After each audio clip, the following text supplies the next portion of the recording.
Good evening,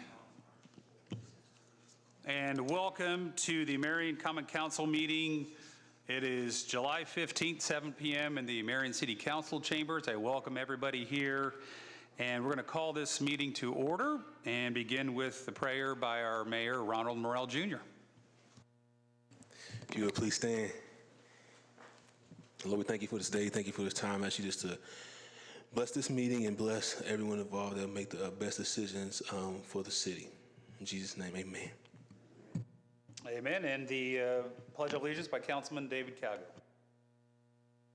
In the pledge. I pledge allegiance to the flag of the United States of America and to the republic for which it stands, one nation, under God, indivisible, with liberty and justice for all. Thank you, Mayor, and thank you, Councilman Kane. Madam Deputy Clerk, roll call. Here. Kane, Marshall, Here. Fordyce, Here. Brunner, Here. Klein, Present here. Devine, here, Witten, Here. Calgill, Here. McKinley. Here. All right, so we're going to move into tonight's community spotlight, and it strictly involves District 5, and that is Councilman Andy Witten. So I'm going to hand the reins over to Councilman Witten for this one. Thank you, President McKinley. I appreciate you asking me to nominate someone for the community spotlight. We have a lot of wonderful businesses and folks doing great things in our district, and I wanted to nominate all of the neighborhood associations. So I nominated Risa Black from Center City, and Eric Marshall and I share part of that neighborhood association, and Gus Smart and Tammy Filburn with Harry Kramer Neighborhood Association, and Sharon Carson with the Hope South Marion Neighborhood Association. I also share that neighborhood association with Councilman Kane in Ward 6. So if you folks could come up, we will do a photo, and if you'd like to say anything, we'd love to give you a minute or two. We wanted to recognize your dedication to the city and all the time that you donate to our neighborhoods and making our city a better place. Thank you. Yeah, all the way up here. And can I add something too? Is that all right if I add something? Come on, you guys, you have to come all the way up. It's protocol.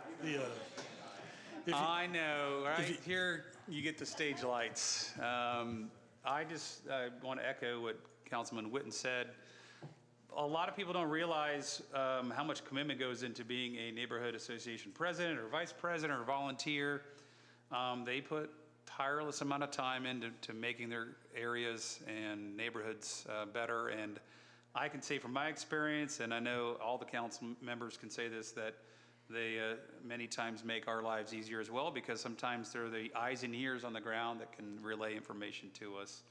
And they'll notice if there's something wrong in the neighborhood. They're kind of like your unofficial neighborhood watch in a way as well. So thank you, Councilman Witten, for having all of them here, and thank you all for showing up. So would any of you like to share anything at all? And this is Tammy. Yes. Yep. Thank you. Tammy, go. It's all right. Yes. I didn't get to do this at the end of last year, but I wanted to thank City Council, Mayor Morrell, Randy and his crew, and everybody that helped make our green space possible. It is a total awesome space. If you have not been out in our neighborhood, the green space is really nice. So come check it out. I just wanted to say thank you to all these wonderful people. Andy, first year, jumped right in January.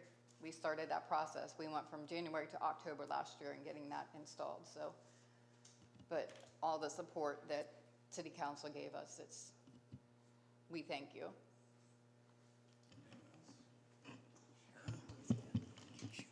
Sharon Carson. I just want to thank everybody for recognizing us this evening. And just think about the people that are out here trying to do good for the city of Marion, because it's a job. And most of us are elderly because we can't get the young people to come out. But anyway, just thank us for recognizing us.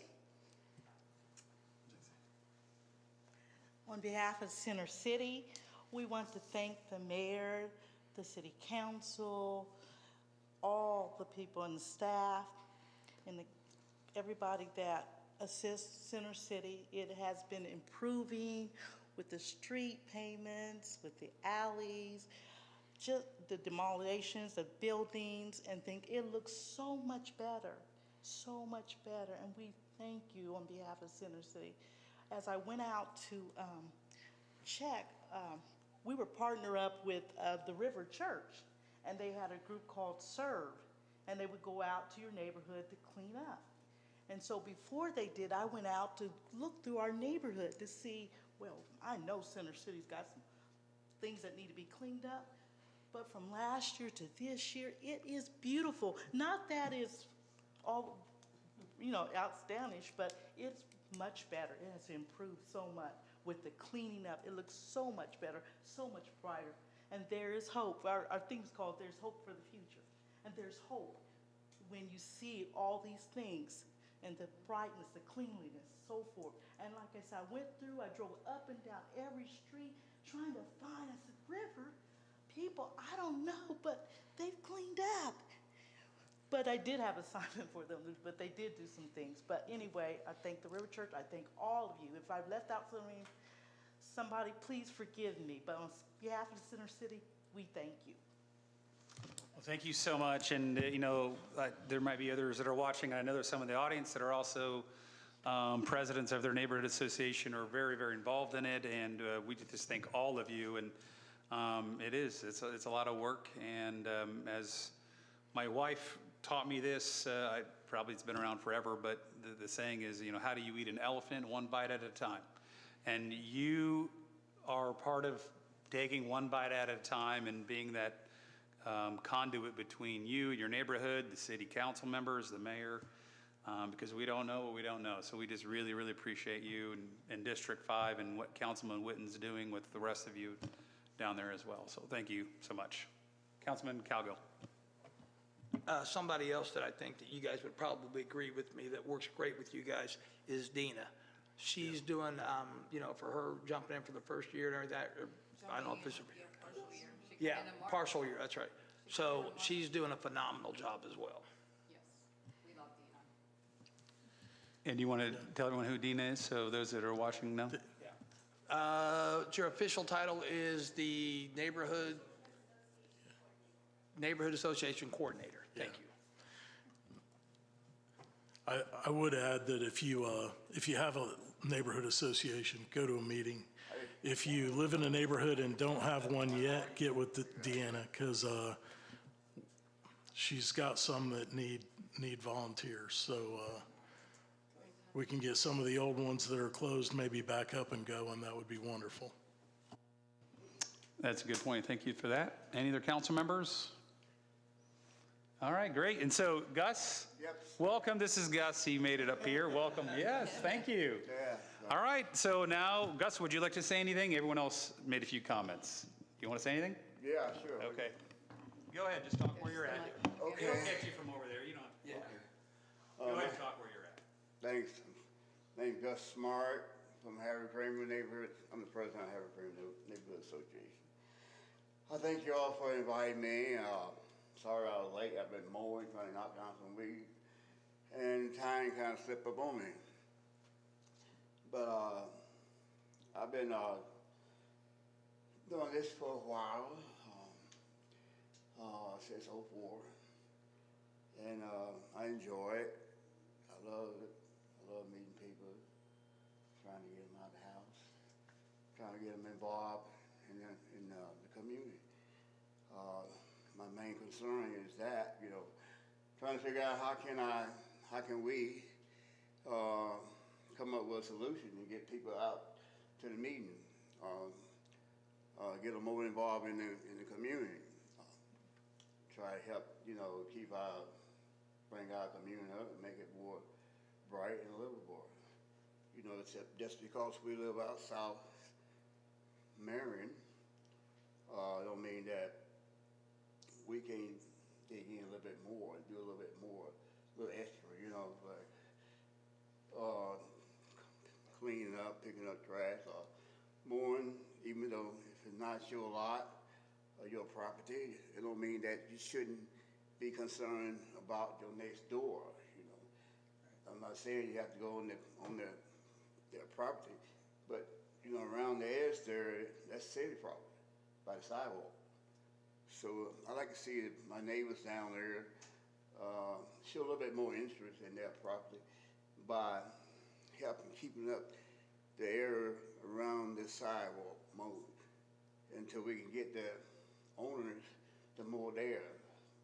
That'd be a big help. And also, I'd like to see them come out to our meeting and bring ideas about how we can improve our surrounding. You know, I know there's a lot we can do, but it take more than 2 or 3 peoples.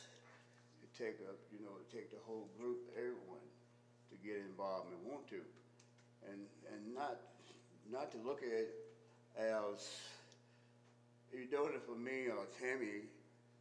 It's not that. You're doing it for yourself, you know. It's your property that you live on, and the property next door is yours too, because you live right around it. That's the way I like them to look at that. Just because your name's not on it, but it's yours because you live next door.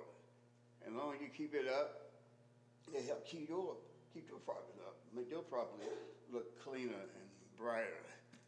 And that's what I like. That's what I want to try to get accomplished before I step down. I'm sorry I'm running out of breath because I realized I was running late, so I had to kind of rush. That's what I like to see get done. I'm so thankful that we was able to get that green space in down there. Thankful to Councilman Andy and Mayor and the committee, administration. It really made a big difference. For some reason or another, having a problem getting the kids out. I don't think they've been using it. Because the reason I say that, you know, we got that little hill there, and well, we got grass growing up in it. I mean, if kids had been down there playing, they'll have that grass trampled down, you know.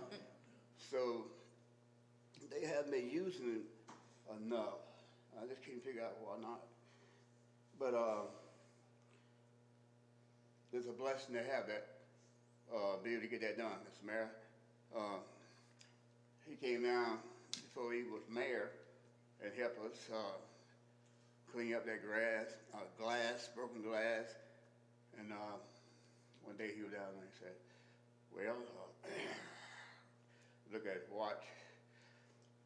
I think I better be getting on to the house. My wife's probably looking for me to come home for lunch. I said, well, we're almost done, Mr. Mayor to be. And he hung in there and helped us, you know, till we got done. Yeah. Yeah. Well, we appreciate you and thank you for coming tonight. And No problem. Yeah. Sorry I was late. that's okay. No problem. No, that's all right. And the answer to getting more kids out is just turn the internet off. That's all you got to do. Yeah, right.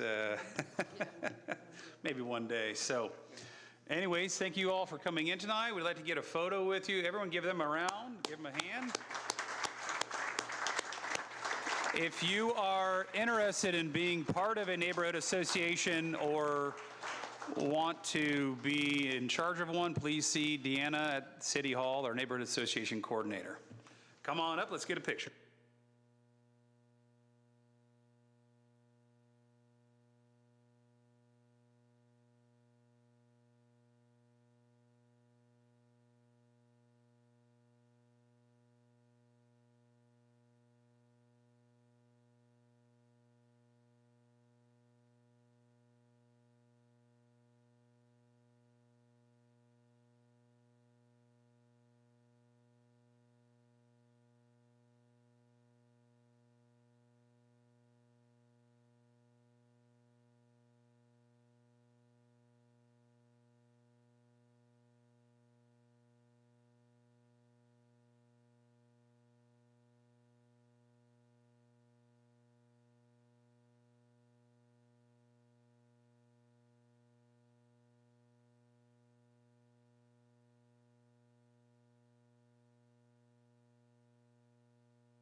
All right. As always, following Community Spotlight, we go into the City Employee Spotlight. And tonight's City Employee Spotlight is for Mike Petoskey. Mike, come on up here. Look at that. This is getting loud on me here. All right, Mike, come on up here. I got a few things to read here. One of them is already on the screen behind me here, but I have other things. And I'll tell you what, the street department, so let me adjust this one. The street department really upped the game on the City Employee Spotlight tonight, because I have multiple comments from coworkers and all that. Like, wow, Mike, you're a big deal. So first off, I'll just, Randy Hyatt, who is our street department supervisor. By the way, Mike, tell me what is your official title? I am a citywide maintenance employee. Okay, because I had asked that some people, and people were like, I don't know, he just does everything. So employee, but he does everything. So Randy, the street department supervisor, he said, Mike Petoskey has been an employee with the City of Marion since November of 2011. Mike has shown a work ethic above and beyond the norm. Mike is a classic case of city pride. Everything Mike does, from taking care of all of Matter Park mowing, weed eating, laying mulch, planting flowers, or plowing snow, he does as if the grounds were actually his property. Mike, as I like to call him, is a machine. He never fails. So that's your new title, machine. There you go.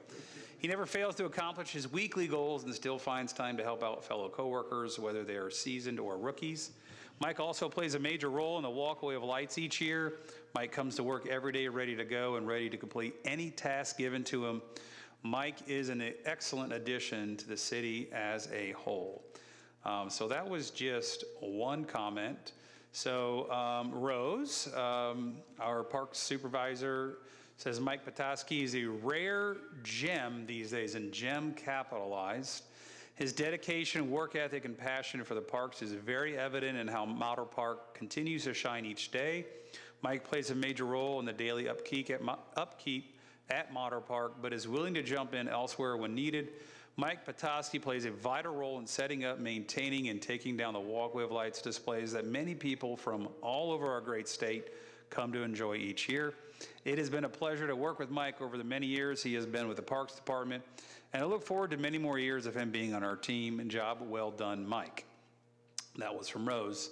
And I have kind of a mixed, this is a combination from Julie Fauser, Melissa Rogers, and Julia Glesner, AKA the Gardens Gals, sorry. That's what they put on here. I'm not making that up.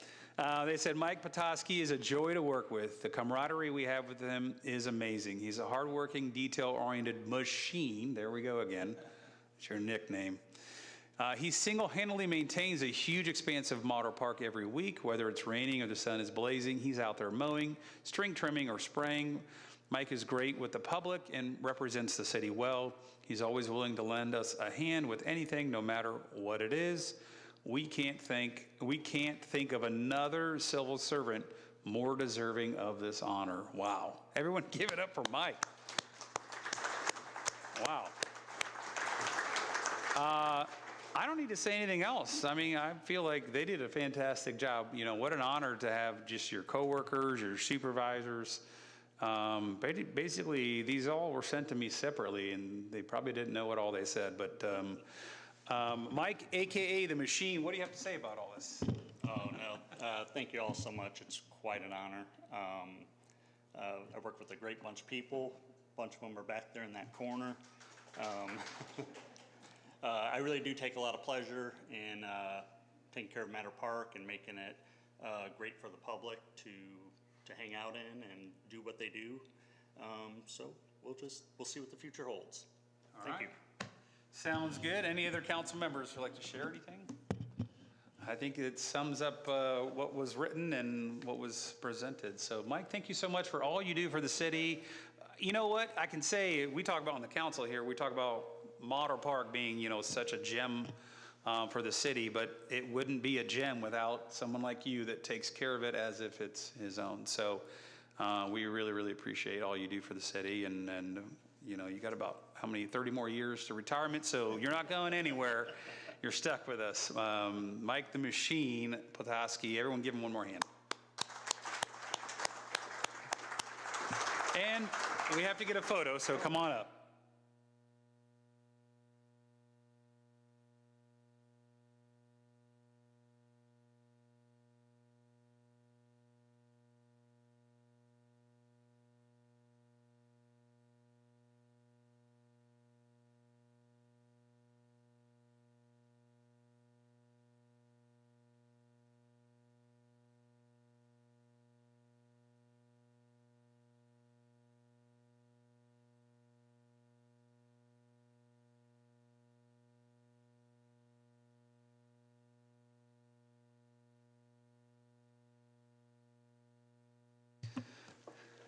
Now we just need about 15 more of Mike's.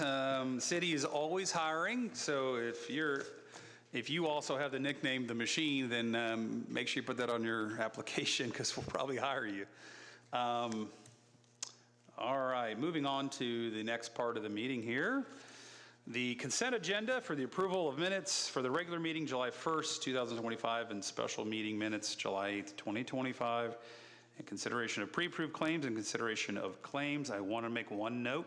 If you noticed in the claims, and I appreciate Councilwoman Devine catching this as well, there were some claims in there that accidentally got put in. They're actually receipts from the Redevelopment Commission that approves its own claims. So there are some in there that were accidentally scanned and attached. So there are some that are not part of the claims, but it's already been handled and handled with the Redevelopment Commission. So just in case any of you saw some receipts, it was from the trip to the convention that RDC went on. So anyways, with that being said, I would entertain a motion.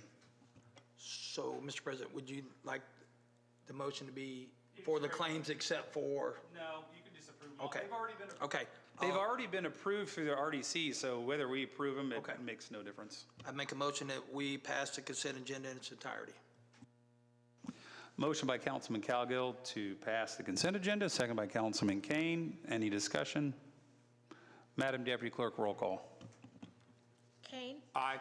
Marshall. Aye. Fordyce. Aye. Brunner. Aye. Klein. Yes. Devine. Yes. Witten. Yes. Cowgill. Aye. McKinley. Yes. And moving into committee reports. Do we have any committee reports? Councilman Cowgill.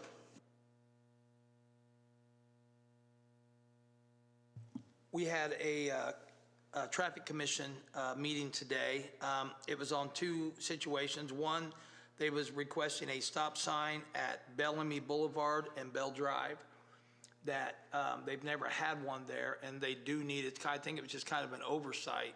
So we granted that to put two stop signs up there. And the other one was they wanted, they're at Cary and 31st Street. It's a four-way stop, but the stop signs are on Cary, I think, and they're wanting to make that a four-way stop. So Deputy Chief Butchie was at the meeting today. He's going to pull records to see if they've had a lot of accidents at that intersection. And so we kind of tabled it until next month to be able to get that report, and then we'll be able to determine, because stop signs are never meant to slow down traffic. That's not what stop signs are for. So we kind of see, because sometimes if you take a situation and put stop signs and it really wasn't a problem, sometimes that can create a problem. So we tabled that one there until next month when we have further information from Deputy Chief Butchie on that. And then we adjourned. Thank you, Councilman Cowgill. Any other committee reports? Councilwoman Devine? Okay, the Board of Works met last week. They approved the bid for the downtown sidewalks with CNF Building Solutions for $207,000. There was a series of vehicles and equipment that the street department had put out, wanted declared as surplus, and then had asked for bids. When they put it out, they received what they thought were 3 bids, but were actually separate bids for only 3 or 4 of the vehicles and not the whole group. So they decided to go ahead and try and re-advertise, and because they're trying to get rid of all of the equipment as a whole. And they're asking for at least the scrap value of it, or I think they were talking about whether to try and scrap it ourselves or to see if there's other individuals that want that. They need for that to be, for people to bid on that and to get rid of it so they can get that salt barn put up, where all that stuff is being stored right now is in the middle of where the salt barn's going. They received the bids for work to be completed at the animal shelter, and did approve the bid by Pinnacle Contracting. So they're working on that contract and getting that set up for the shelter to get all the repairs done there. They talked more with Jacob Hulsey and ESG about the energy savings selection that, which is for a group to be able to help do kind of contracted work to help with savings and cost containment for various projects. So what the board did was they approved it with the mayor to decide what phases, what he wanted bid, and what projects he wanted done, if at all, with that. And that was it for the Board of Works meeting. We also had a committee meeting before the meeting today, and have made some suggestions for the alleyway ordinance that was proposed, and we'll hold another meeting here in a few weeks once we have an updated draft, and we'll review that as well and bring recommendations back. Thank you, Councilwoman Devine. Any other committee reports? All right, we will move on to unfinished business. The Marion Utility Board opening, and Madam Deputy Clerk, I'll let you go ahead and read it all. Marion Utility Board opening for Marion Common Council. The Marion Common Council will soon have a position on the Marion Utility Service Board. The council is now accepting application and resumes to be considered for the appointed position. It is a 4-year term that will run from August 1st, 2025 to July 31st, 2029. Deadline to submit resumes is July 11th, 2025 at noon. Resumes can be turned into the city clerk's office or emailed to councilpresident@cityofmarion.in.gov. Thank you so much for that. We did have 2 applicants for this utility board opening, and I've spoken with both of them.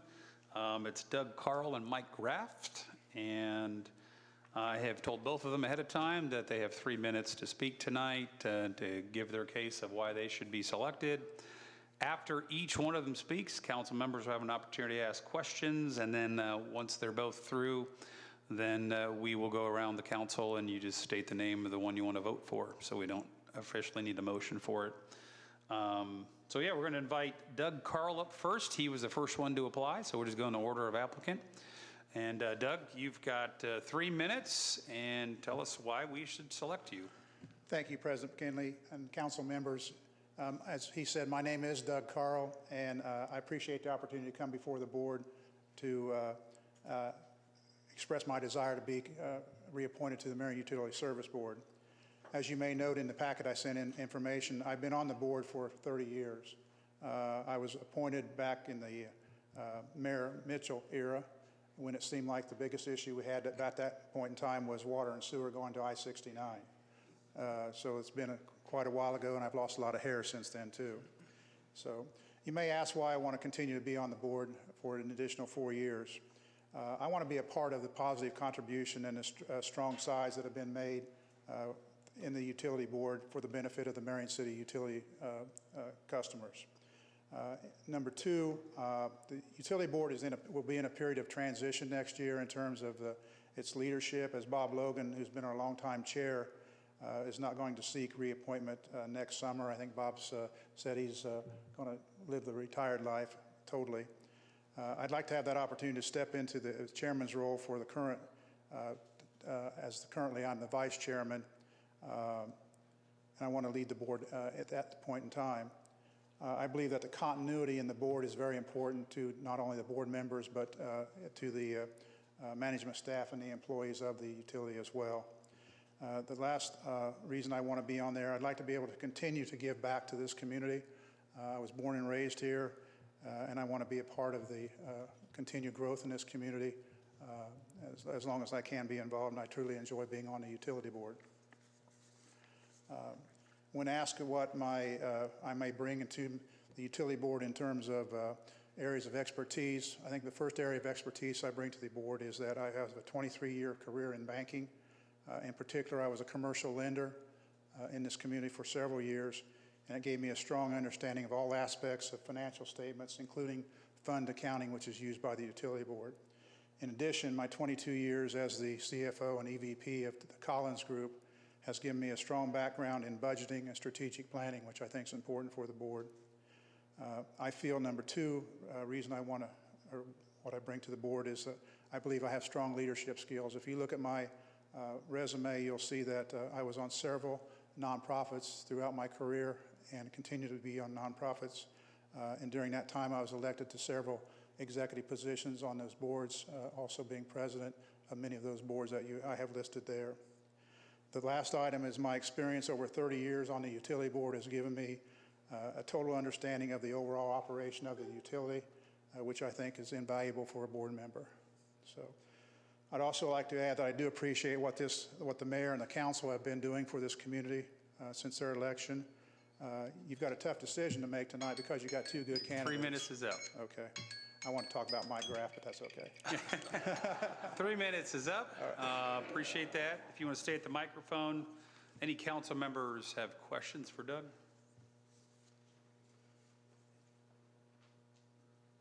I guess I'm the only one, usually. I don't know. Go right ahead. I always have a question, right? Go right ahead. How will you balance affordability for ratepayers with the need to invest in the long-term infrastructure? That's a very good question, Nick. We have always tried to look at that in terms of what impact we have on rate increases to the consumer. But we also have to balance that against the, what we need within the utility itself. If you guys most of you guys have been involved in the approval of the rate increases, obviously, throughout the years, and we've always tried to take that into consideration. And one of the things that we've tried to do is if we do have a rate increase is that we don't try to do it all at one time. We try to phase it in over a 2 or 3 year period, which I think has been successful during that time period. So.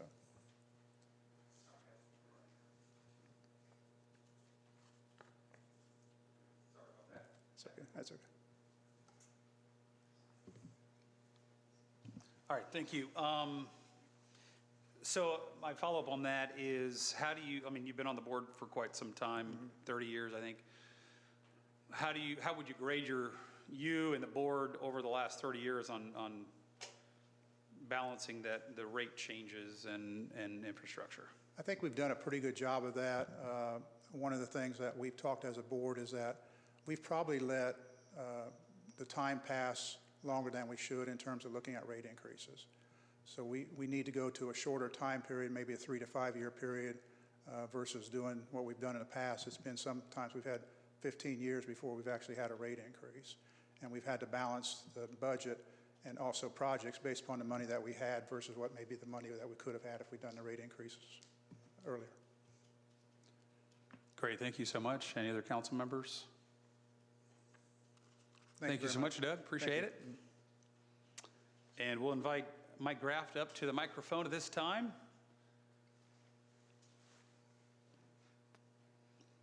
And welcome, Mike. You have 3 minutes. Good evening. Thank you, Mr. President, members of the council. First off, I'd like to apologize for the early committee meeting. I was in Huntington because I became a great-grandfather, so I was not able to attend your meeting. So hopefully I'll get filled in on that. So as Doug said, you do have 2 good candidates. I wish you had 2 positions to open up because I think his expertise and my technical background would blend nicely with each other, but unfortunately you only have 1. I'm not going to belabor. Everybody on the council pretty much knows me. You have my resume. I don't think that I need to elaborate over that unless you have questions, but I'm looking forward to taking up something that I haven't done before. I've never been officially on any type of utility board, and I hope to bring my 34 years of service to the city onto that and represent the council, this sitting council, as best I can. Great, thank you. Any council members with questions? Are you going to ask him the question? He's going to get the same everyone gets the That's same what I question. That might be an Okay, 'cause interesting if you weren't, question. I was gonna, okay. No, yeah. No, it's fair. Yeah, so the question is, how we balance affordability for ratepayers with the need to invest in long-term infrastructure. Well, I mean, I've been around utilities for a long time. I've seen their struggles with when we gave them, handed over the solid waste district and how they've handled that. They have a lot to deal with the combined sewer overflows. So there's a large burden on their shoulders. And no one likes rate increases. No one likes taxes. But obviously, those are hard things that we have to put together in order to keep the services rendered to the folks. I would agree with Doug. It's never an easy thing, and going 15, 20 years before we ask for those, and then you get hit with an incremental or a large one is a little bit tougher than if we do it, in smaller phases. So. Great, thank you. Yeah, thank you. Any other council members? Okay, thanks, Mike. Appreciate it. Doug, you're a big guy. Nothing but love in here. That's great. Okay. Any council members who want to make any statements before we go to a vote, which we will go around and basically state the name you want to vote for? Does any council member want to share anything? Okay. I wish we had 2 openings. I really do.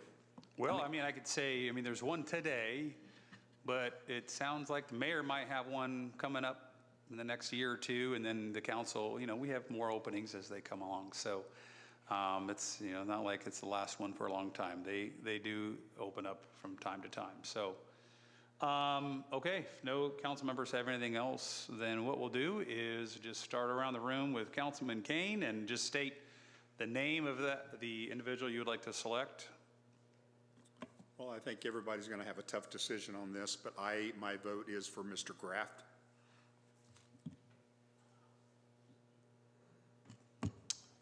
Wow. I don't like these kinds of votes. I've had to do this several times now, and it makes me most uncomfortable. Doug Carl. Mike Graff. Mike Graft. I still wish we had 2. And whoever gets this, we're gonna be in good shape. I'm gonna go with Doug Carl because of his experience, his financial background. But as I said, whoever it is, we're in good shape.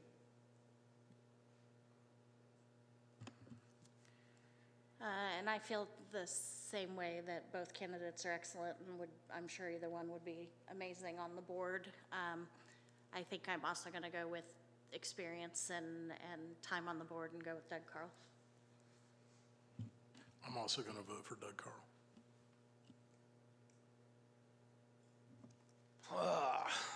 Man, known both of you forever. You both are dynamite.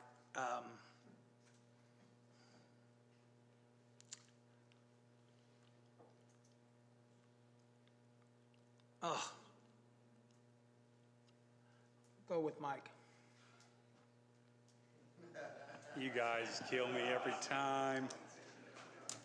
Why do I sign up for this? I'm gonna have to start changing the order of these votes. Let me go first. All right, so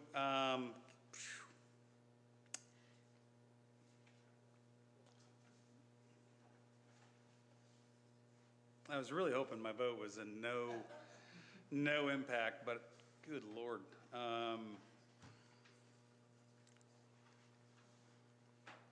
I will say, I did talk to both of them, and I will say did an interview over the phone with them. And they both bring different background, different qualities. I see the advantage to both of them being on that board. And I greatly appreciate both of their service to entities they've been involved in. But my vote is for Mike Graft. So, Madam Deputy Clerk, if you could give us the tally. 4 for Doug Carl and 5 for Mike Graft. All right, thank you for that. So Mike Graft will be appointed effective, that was August 1st, and then it'll go to July 31st, 2029. And like I said, we do have more openings in the future. This is just the only one we have this year. And it was a very, very difficult decision, but I just absolutely want to give Doug Carl, I don't even know what words to say other than mega kudos, mega thanks. You've served the board very well. That's a long time to stick with a board. And I think the council can speak as a whole that we greatly, greatly appreciate your service, Doug. If I could. Yeah.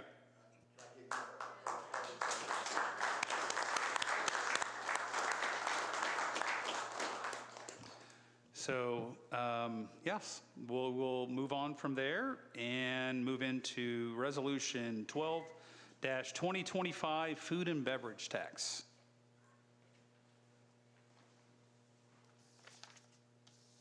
My mic doesn't work anymore. Can you turn the other one on?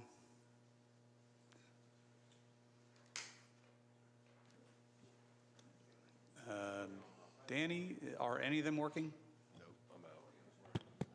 Is the podium working? Okay, Madam Deputy Clerk, if you just, can you turn the microphone so she can read? Sorry about that. Resolution 12-2025, Food and Beverage Tax, a resolution supporting the implementation of the city's food and beverage tax. The city is considering the adoption of a food and beverage tax ordinance, General Ordinance 14-2025. Prior to its adoption, the City Council must conduct a special hearing regarding the food and beverage tax and adopt a resolution in support of the food and beverage tax. On July 8, 2025, the City Council conducted a duly noticed public hearing regarding the food and beverage tax. The City Council will now consider the adoption of this resolution supporting the food and beverage tax prior to final consideration of its food and beverage tax ordinance. Speaking, Mayor Morrell. Sorry. Thank you. Good evening, everyone. It's an honor and a privilege to be before you again. Here we are in our last steps of this food and beverage tax. And we have with us both our legal representation and our financial advisors, and myself, obviously, if there's any questions on what we need to do to move forward from here. Thank you, Mayor. Just as I stated at the last meeting, for the public's information, you're going to see that we have this resolution and then a third hearing. This resolution was just part of the way the law was adapted. Frankly, if you ask me, this is a waste of a resolution, but we have to follow the law because essentially we're going to 3 readings with an ordinance. So this resolution is more of a technicality that we have to check the box before we get to the final hearing. So any council members with questions on this resolution?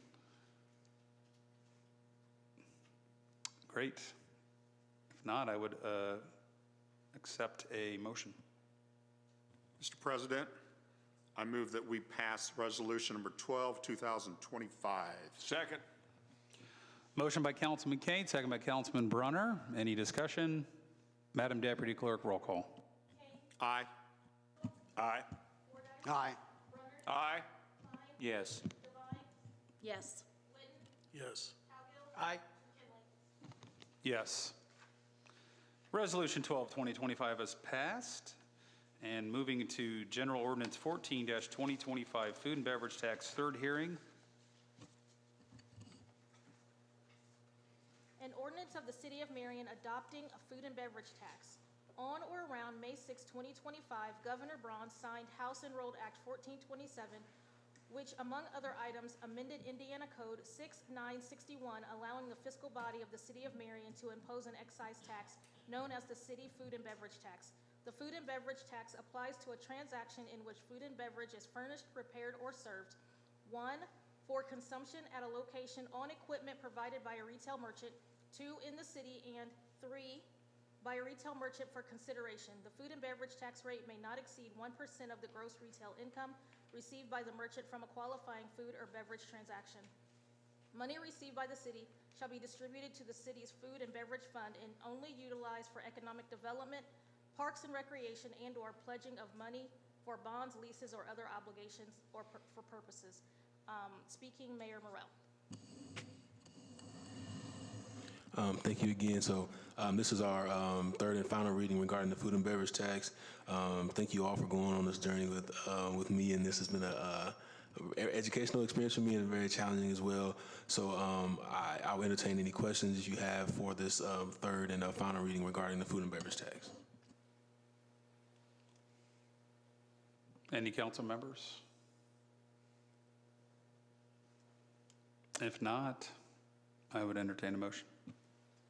Mr. President, I move that we pass General Ordinance Number 14, 2025. Second. Motion by Councilman Kane, second by Councilman Cowgill. Any other discussion? Madam Deputy Clerk, roll call. Aye. Aye. Aye. Aye. Yes. Yes. Yes. Aye. Yes. General Ordinance 14-2025 has passed. Moving into General Ordinance 15-2025, payment in lieu of taxes, second reading and public hearing. An ordinance authorizing payment in lieu of taxes for Vita of Marion. Vita of Marion, LLC, has developed, constructed, and currently operates an affordable housing development providing assisted living services to low-income seniors ages 62 and older. The project is subject to an extended use agreement as administered by the Indiana Housing and Community Development Authority for a period of at least 30 years. Pursuant to the extended use agreement, the project is limited to charging rents as determined in accordance with the extended use agreement and from time to time by the United States Department of Housing and Urban Development. The owner has agreed to make certain payments in lieu of taxes, and the city and owner desire to document that agreement in a written agreement. Speaking, Chris Greisel from Barnes & Thornburg.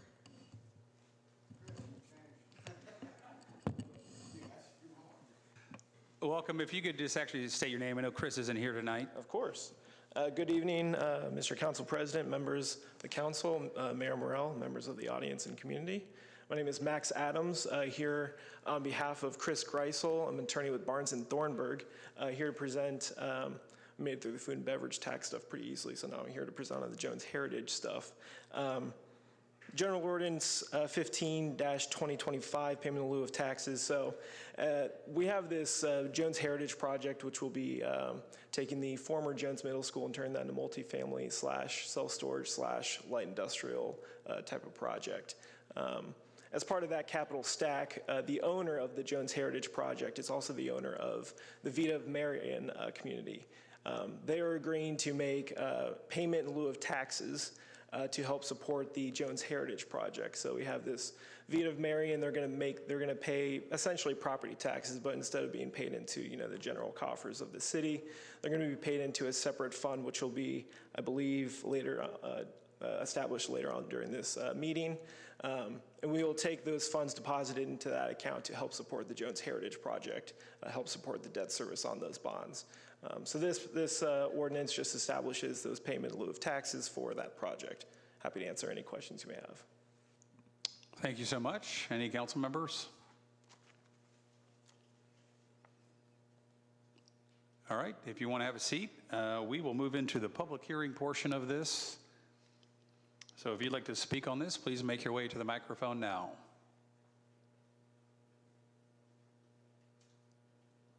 Give an extra second. I am not seeing anyone make their way to the microphone. All right. Seeing nothing, we will close the public hearing. And any council members have any further questions? And if not, I would entertain a motion. Mr. President, like to make a motion that we suspend the rules on General Ordinance 15, 2025. Second.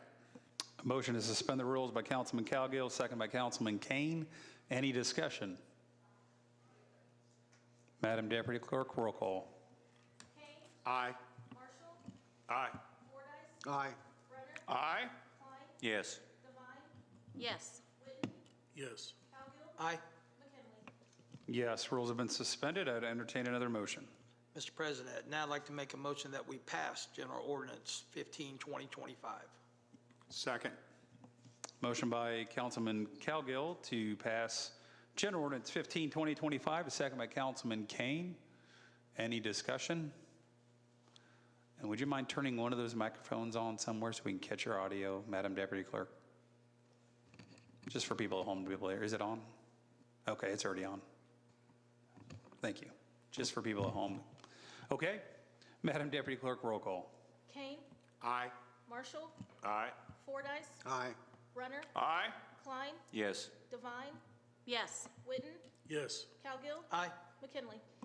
Yes, General Ordinance 15-2025 is passed. Okay, so the next one is General Ordinance 16-2025, issuance of taxable economic revenue bonds. It was a second reading and public hearing. However, there was an issue with the publication for this with the newspaper. So technically, we have to, we're going to have to table this to the next meeting because it wasn't published in time in order to have this second reading public hearing. And so, yeah, I would entertain a motion to table this to the next meeting. I'll So move that. All right, I've got a motion by Councilman Brunner. Do we have a Then I'll make it a second. second by Councilman Klein? Any discussion? Madam Deputy Clerk, roll call. Kane, Aye. Marshall, Aye. Fordyce, Aye. Brunner, Aye. Klein, Yes. Devine, Yes. Witten, Yes. Cowgill, Aye. McKinley. Yes, so this will be tabled and come back at the next council meeting, August 5th, for General Ordinance 16-2025. Sorry about that. If you came for the public hearing, I apologize. You're welcome to come back at the next meeting. Moving into additional appropriation 10-2025, aviation equipment, second reading and public hearing.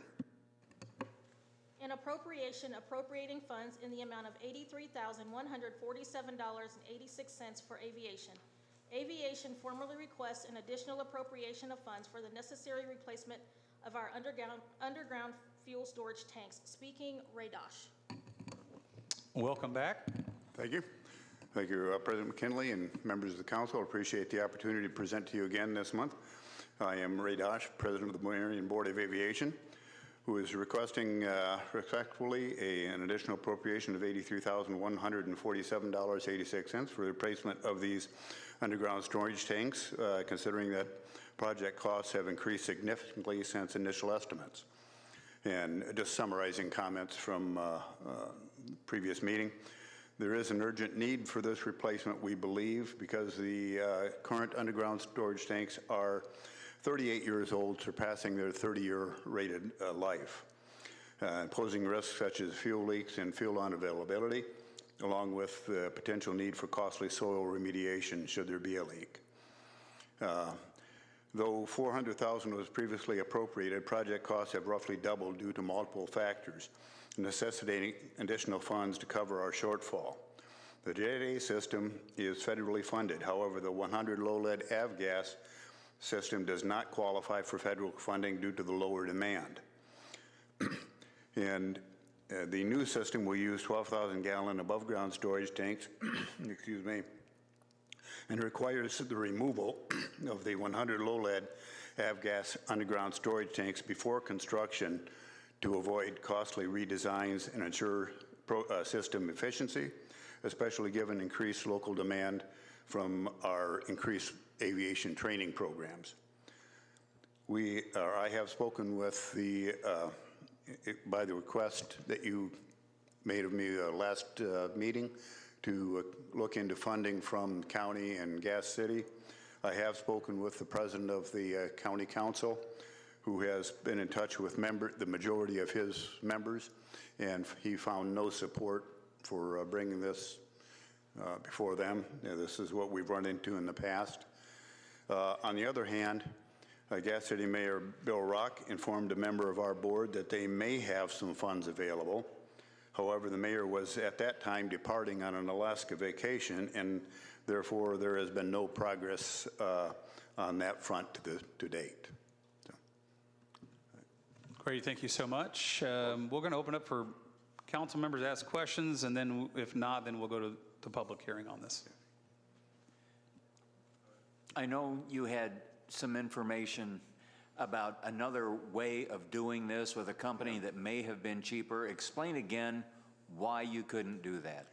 Well, it would require a complete redesign of the project, and we have already applied for federal grant on the Jet A system.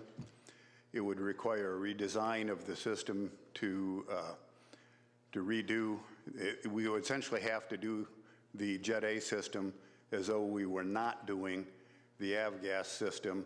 It would have to be redesigned, and we're already under contract for that. Could you add anything? Sure. So Ryan McCraskey with Wolpert, the engineering consultant for the airport. When we first started this project, the primary goal of the project was to eliminate underground tanks due to future environmental concerns and maintenance concerns. So the primary goal was to eliminate the underground altogether. When we went to the FAA to justify this, they said a complete replacement would qualify for federal funds, and then for the Jet A tank. So we went along with that, the complete replacement. If we were just going to retrofit, which was the company that somebody recommended, that would be a maintenance issue, and no federal funds would be granted for that. So it was a difference between maintenance and a full replacement. Thank you. If no council members have questions at the moment, we'll go to public hearing and come back for questions if that's all right. Thank you. Okay, the public hearing is open. If you could just state your name, if you come to the microphone, you have 3 minutes, so we'll open the public hearing now if you'd like to speak.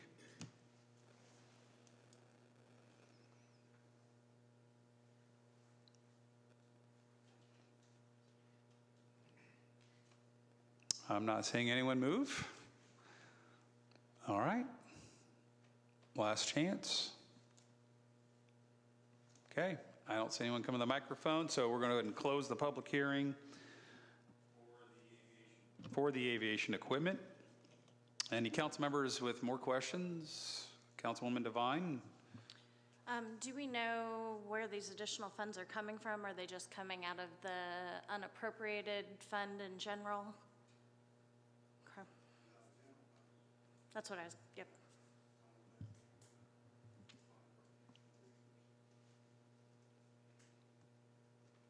Other council members? Councilmember Runner. I believe the president of the Gas City Council is back in town, and I think he is willing to make a donation. So I think we should table this until we hear from that gentleman, Mr. Rock. In fact, I would like to make that motion. Okay, so you have a motion that you want to table this. Table till we can hear from Mayor Rock. Okay. Because he is back from Alaska. Well, I have a motion on the floor. Do we have a second on that? If not, I have an idea. Councilman Klein. No, I'm not going to second, but could not we pass this to third reading and amend it if we have to? That keeps it alive and not having to backtrack at all. That was my thought too, kind of go along that lines of that. I would agree with that. Pass this, I would agree with that. Okay. Would you like to rescind your motion? I would rescind my motion. Okay.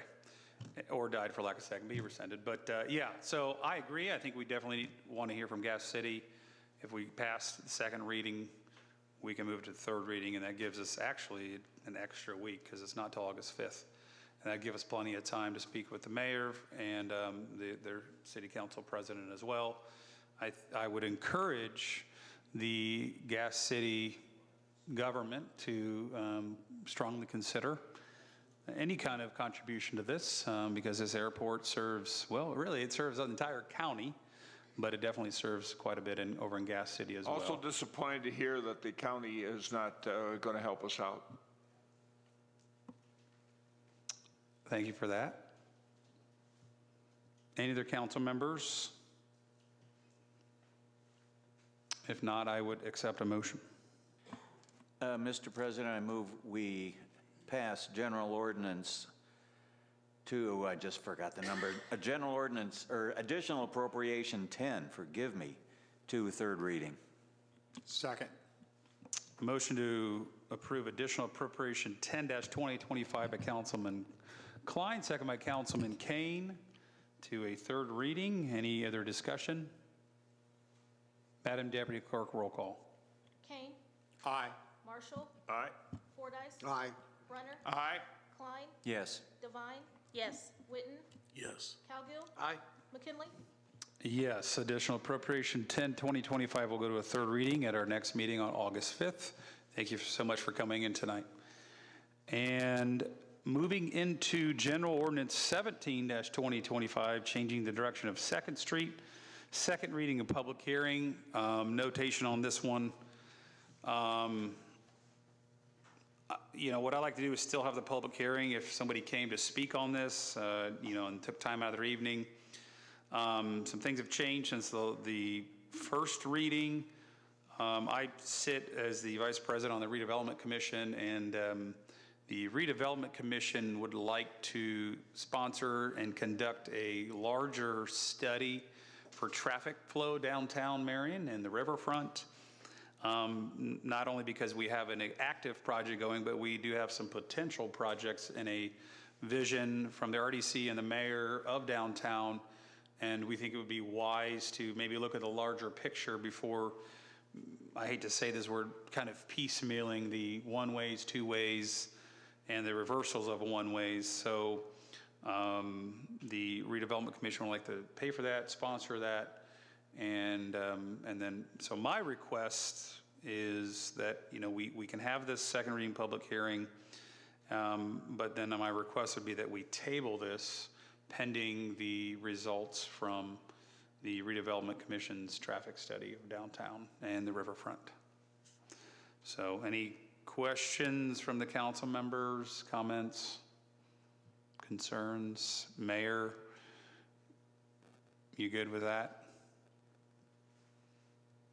Okay, well, I'm going to go ahead, since somebody might have come tonight, and move into the public hearing. If you want to speak on this was to actually reverse the one-way from Branson and Adams the other direction. So it's not making it a two-way. The way it's written is to just flip it and go the opposite direction one way for one block.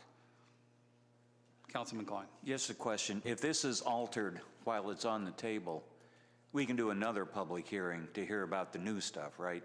Okay. That is correct, yep. If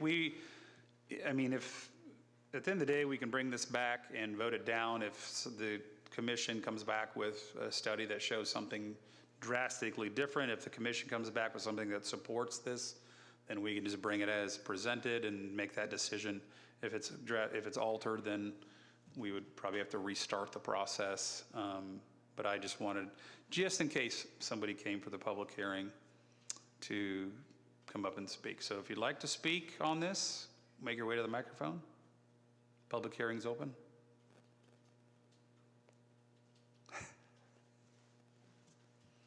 Okay.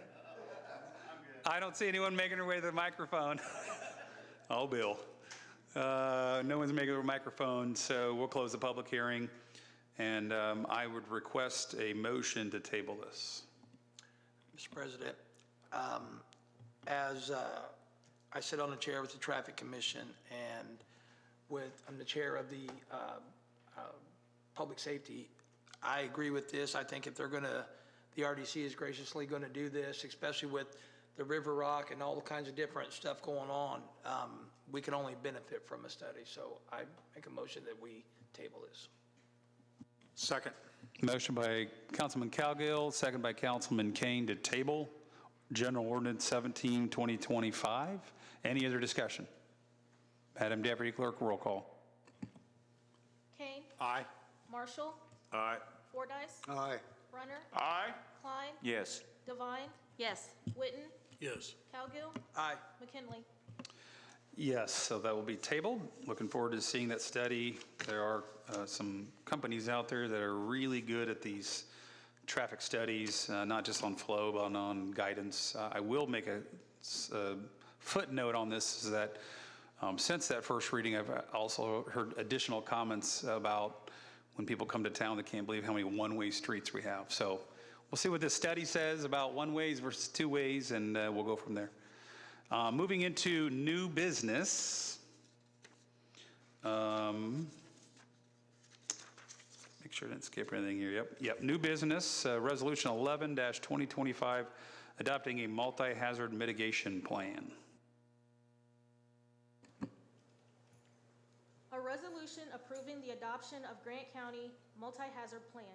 The Risk Analysis Branch of FEMA Region 5 Mitigation Division has determined the local mitigation plan meets all applicable FEMA mitigation planning requirements, except its adoption by the participating jurisdiction of the Grant County 2025 Hazard Mitigation Plan.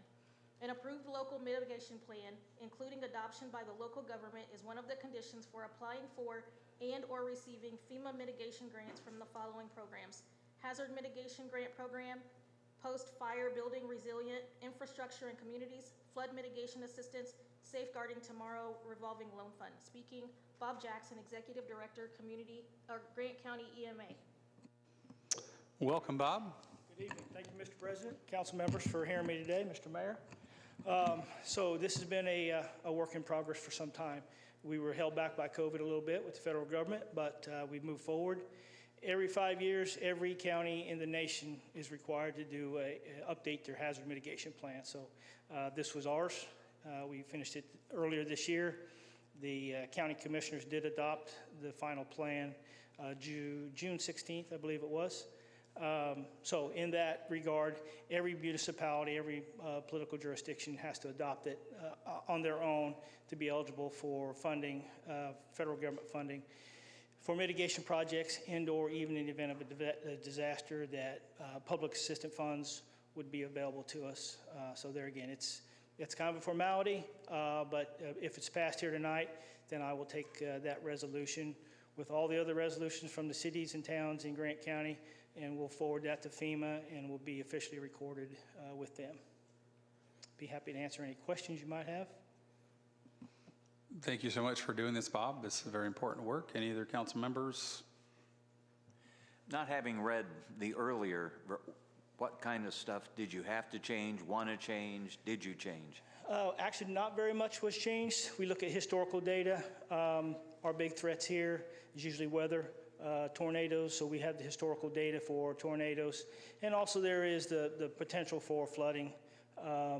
Particularly within the city of Marion, there's a couple projects historically we've looked at. We'd like to, maybe the city at some point would like to take on. Eliminating the dam was a big project that has already been done and taken care of, but there still in lies some others. And we looked at every possible hazard and threat that could potentially come our way, and then we build the plans around that. And we did receive a grant to conduct this program, this project. About $24,000 was paid for, and your city police department, fire department, Mr. Graff, and I know some of the council members even attended some public meetings we had. So there again, we got input from all across the county, the city included, to look at what potential hazards are there. Thank you so much for that. Since you have all of our attention, what would be one more thing the city can do other than the dam? What would be the next thing you would ask? In a public meeting, I'd be cautious a little bit, but absolutely. So we do have, we know we have a levee situation down here right along Ballard Field that is probably a potential for us to, and something we should look at. All right, thank you for that. Don't worry, we're just going to put a really nice complex down there for sports, right, Mayor? Be great. That's a good time to reaffirm that levy. There you go, yes. All right, any other council members?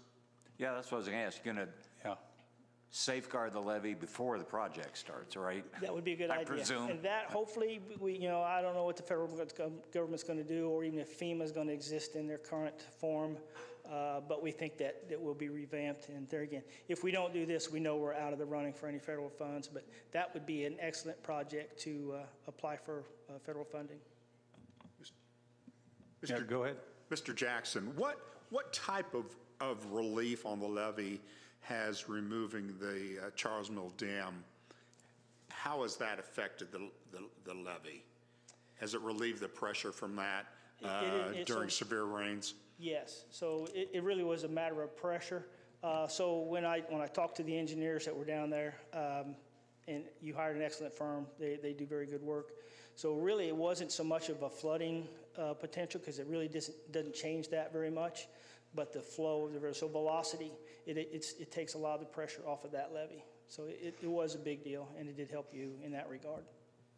I believe back in the Ron Myery administration, we had some flooding, and we were worried at that time that levee was going to break. Absolutely. And that was, to give you a funny story, he thought he would drive his car down there and check it out, and got flooded out, actually, in his car. So, yeah, lesson learned. Yep. Stonecrest Manor is another area that we've done some work, but there again, when the river does flood down there, those folks become landlocked. Thank you. Any other council members? Councilwoman Devine. Would this also be one of the tools that we could use to push at FEMA to look at our floodplain and how that's changed from the dam coming down to help relieve some of that flood insurance and costs to those that have homes and businesses along there? That is an excellent question. I will be happy to reach out to my FEMA rep, because I don't know that has actually been done, but since the dam has been removed, that study, probably does warrant having a study there, absolutely. And anything we can do there, again, if we can help the citizens of the city in regard to flood insurance, it's very costly.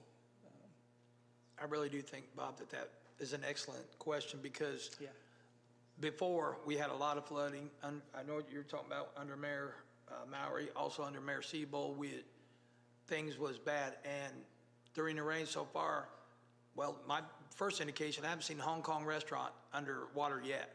Right. That was always the very first thing to go. Sure. So I think that dam coming out has changed a lot for us. Yeah, probably more so than most of us probably realize, absolutely. And you do an excellent job. I mean, I honestly, truly, I can't think of anybody, being an emergency worker myself, better doing this job. You do an excellent job. Hazmat's one thing I didn't hold any cert in. I want to know. I fought black smoke, the green smoke, blue smoke. I didn't want any part of that. Right. You do an excellent job, seriously. Well, thank you. I'm appointed by the commissioners, but I work for all 66,000 residents in the county, including the city, and I absolutely feel an obligation to be responsive to this body as well. Thank you. Any other council members? Just a comment, just to let everybody know what kind of work. This is it right here. Yeah. This is it. 159 pages. There's a lot of work that went into that, so we appreciate that, Mr. Jackson. Absolutely. Glad to do it. And like I said, I had a lot of help since I've taken this job, and 3 months into it, COVID hit. But the amount of people that work to keep people safe in this city and in the county, the amount of people every day is staggering, and appreciate that, because one man does not do it by himself. Great, thank you. Any other council members? All right, with nothing else, I would entertain a motion. Mr. President? Go ahead. I move that we pass resolution number 11, 2025. Motion by Councilman Kane to pass resolution 11, 2025, second by Councilman Cowgill. Any other discussion? Madam Deputy Clerk, roll call. Kane. Aye. Marshall. Aye. Fordyce. Aye. Brenner. Aye. Klein. Yes. Devine. Yes. Witten. Yes. Cowgill. Aye. McKinley. Yes. Thank you so much, Bob. Appreciate everything you do. Resolution 11-2025 has passed. Moving into Resolution 13-2025, creating a special non-reverting fund. A resolution creating a special non-reverting fund in accordance with IC 52515.5 Vita of Marion. On July 1st, 2025, the council adopted Resolution 10-2025, approving certain project agreements concerning the Jones Heritage Project, which project represents a collective investment of approximately $40 million. Additionally, the city has adopted ordinance number 15-2025, which requires Vita of Marion to make certain pilot payments to the city. In accordance with the state law, those pilot payments must be placed into this new local fund. Any pilot payments received by Vita will be distributed to the Jones Project and applied to the bond payments. Speaking, Barnes and Thornburg. Welcome back. Glad to be back. Thank you, Mr. Council President, members of the council, Mr. Mayor, members of the community. Max Adams with Barnes and Thornburg again. Like I mentioned during my last presentation, the payment in lieu of taxes need to go into a special fund in the city. That is a state law requirement, so this resolution does exactly that. Happy to answer any questions. Thank you, Max. Any council members with questions? If not, I'd entertain a motion. Mr. President, I'd like to make a motion that we pass Resolution 13-2025. Second. Motion by Councilman Cowgill, second by Councilman Kane to pass Resolution 13-2025. Any discussion? Madam Deputy Clerk, roll call. Kane. Aye. Marshall. Aye. Fordyce. Aye. Brenner. Aye. Klein. Yes. Devine. Yes. Witten. Yes. Cowgill. Aye. McKinley. Yes, Resolution 13-2025 has passed. Thank you, Max, for coming up. And moving into Sidewalk 50/50 request. I'm going to go ahead and take this one for you. Mike Graft, can you come up to the microphone? It says on here, the city council members have money budgeted to help residents match the 50/50 that the city provides. However, the city's portion of the 50/50 has been depleted due to an abundance of requests. That's a great problem to have. City Engineer Mike Graff would like to request for council members to allow their budgeted amount remaining be used for the city's 50/50 portion. There's a wait list of residents that are willing to pay their entire 50% portion, and releasing these funds from council members would allow the city to move forward with more sidewalk repairs this year. And we'll say, at the end of the day, whether it's the council funds or we'll say the city funds, they're all taxpayer city funds, right? And I acknowledge that. But, we had allocated some for the council members to decide to match, we'll say, the administration's portion that was budgeted. Or the homeowners, to where they almost pay zero. Yes, we would help contribute to that. But the city has run out because so many people are wanting to upgrade their sidewalks, which is music to my ears. And there's quite a bit of funds left. I'd emailed the entire council the spreadsheet that showed how much was left in each of your appropriations, we'll call it. And so I'm going to go ahead and let Mike speak. Yeah, thank you.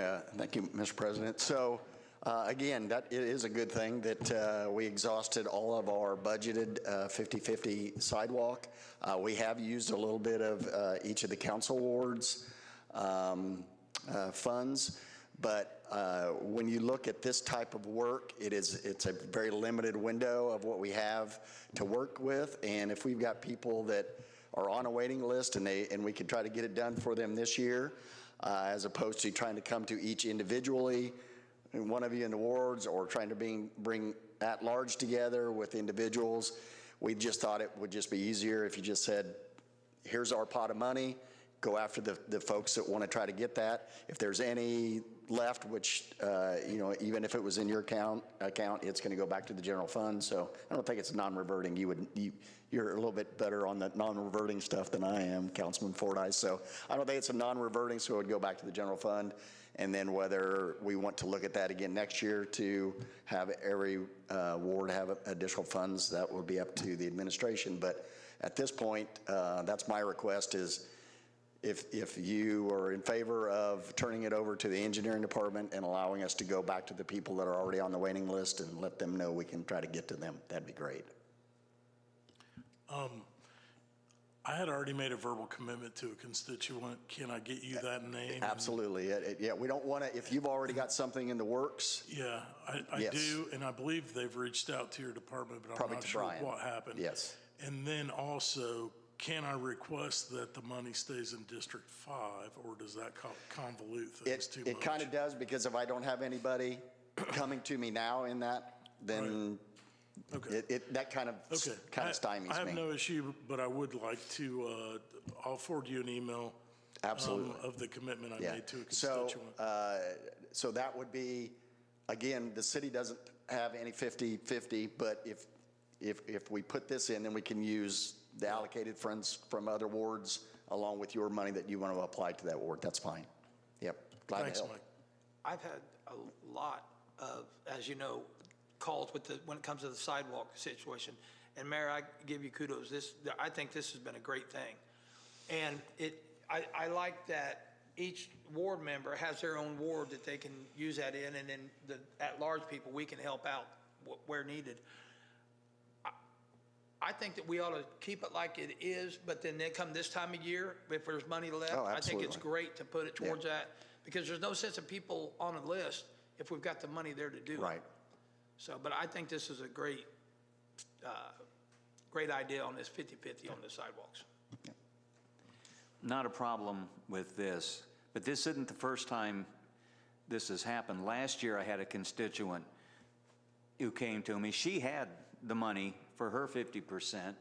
The city didn't have the money. Right. So I had all but $100 of it, and I said, okay, use this for the city. Councilman McKinley ponied up the other $100, as I recall.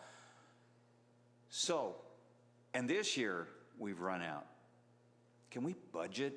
I mean, can you tell I can budget trends? for whatever you want. You just have to accept it. Huh?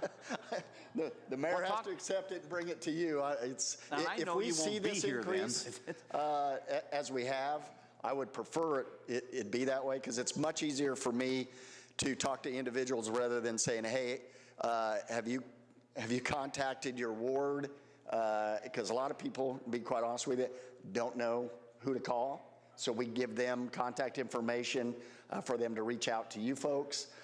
And then sometimes it takes, if you don't want to give all of your money, then we're still looking at, making contact with all the wards. So we try to work that way, but sometimes it gets a little tedious. But I mean, it's a good thing. People are still wanting to do it, so very happy about that. But and I guess this is maybe more for the mayor than for you, but what can the city do? And I don't like asking to increase the budget, but so we don't have to do this for the third year in a row. So, I mean, I'm actually really honored that we continue to run out. That means people are taking advantage of the program. So yeah, we could always add more funds into this, and then see if people can keep running them out or not. But the goal is for them to run out, and then obviously the goal is for all you to run out too.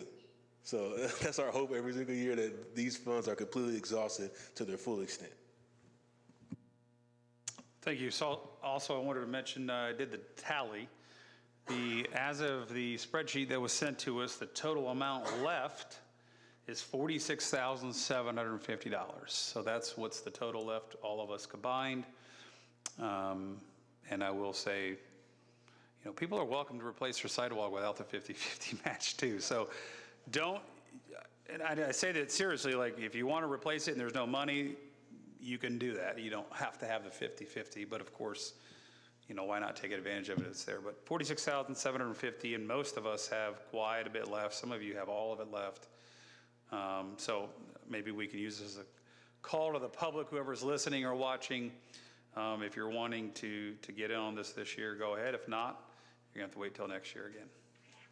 Any other council members? So I had a there's quick no oh, go ahead. question, sorry.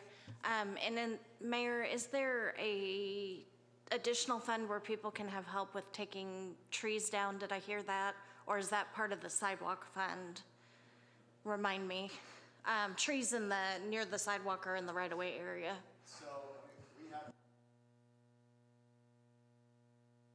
We had early on discussions about whether the allocated funds could be used for anything within the right-of-way.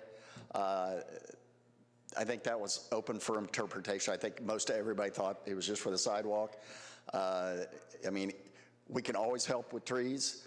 It's just, you just need to be very cognizant of, if you do that, that the tree may be the culprit for the sidewalk, and that prevents somebody from saying, well, I can't afford to do the sidewalk because I've got to pay for the tree. So there, it does kind of go hand in hand a little bit with that project.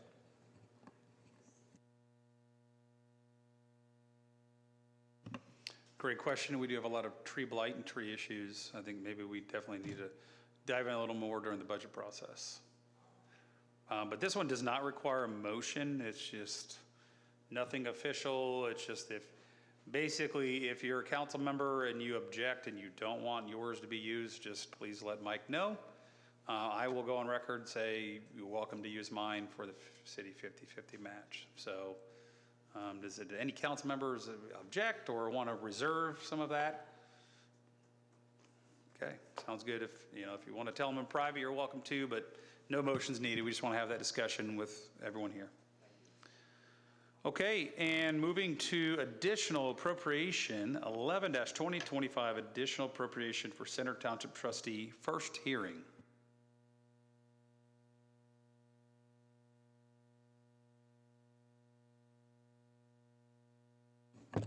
An appropriation requesting $300,000 for the Center Township Trustee for the purpose of maintenance and revitalization of Estates of Serenity Cemetery. The City of Marion is requesting $300,000 in additional appropriation to Center Township Trustee to help maintain the Estates of Serenity. Speaking, Deborah Kane, Center Township Trustee.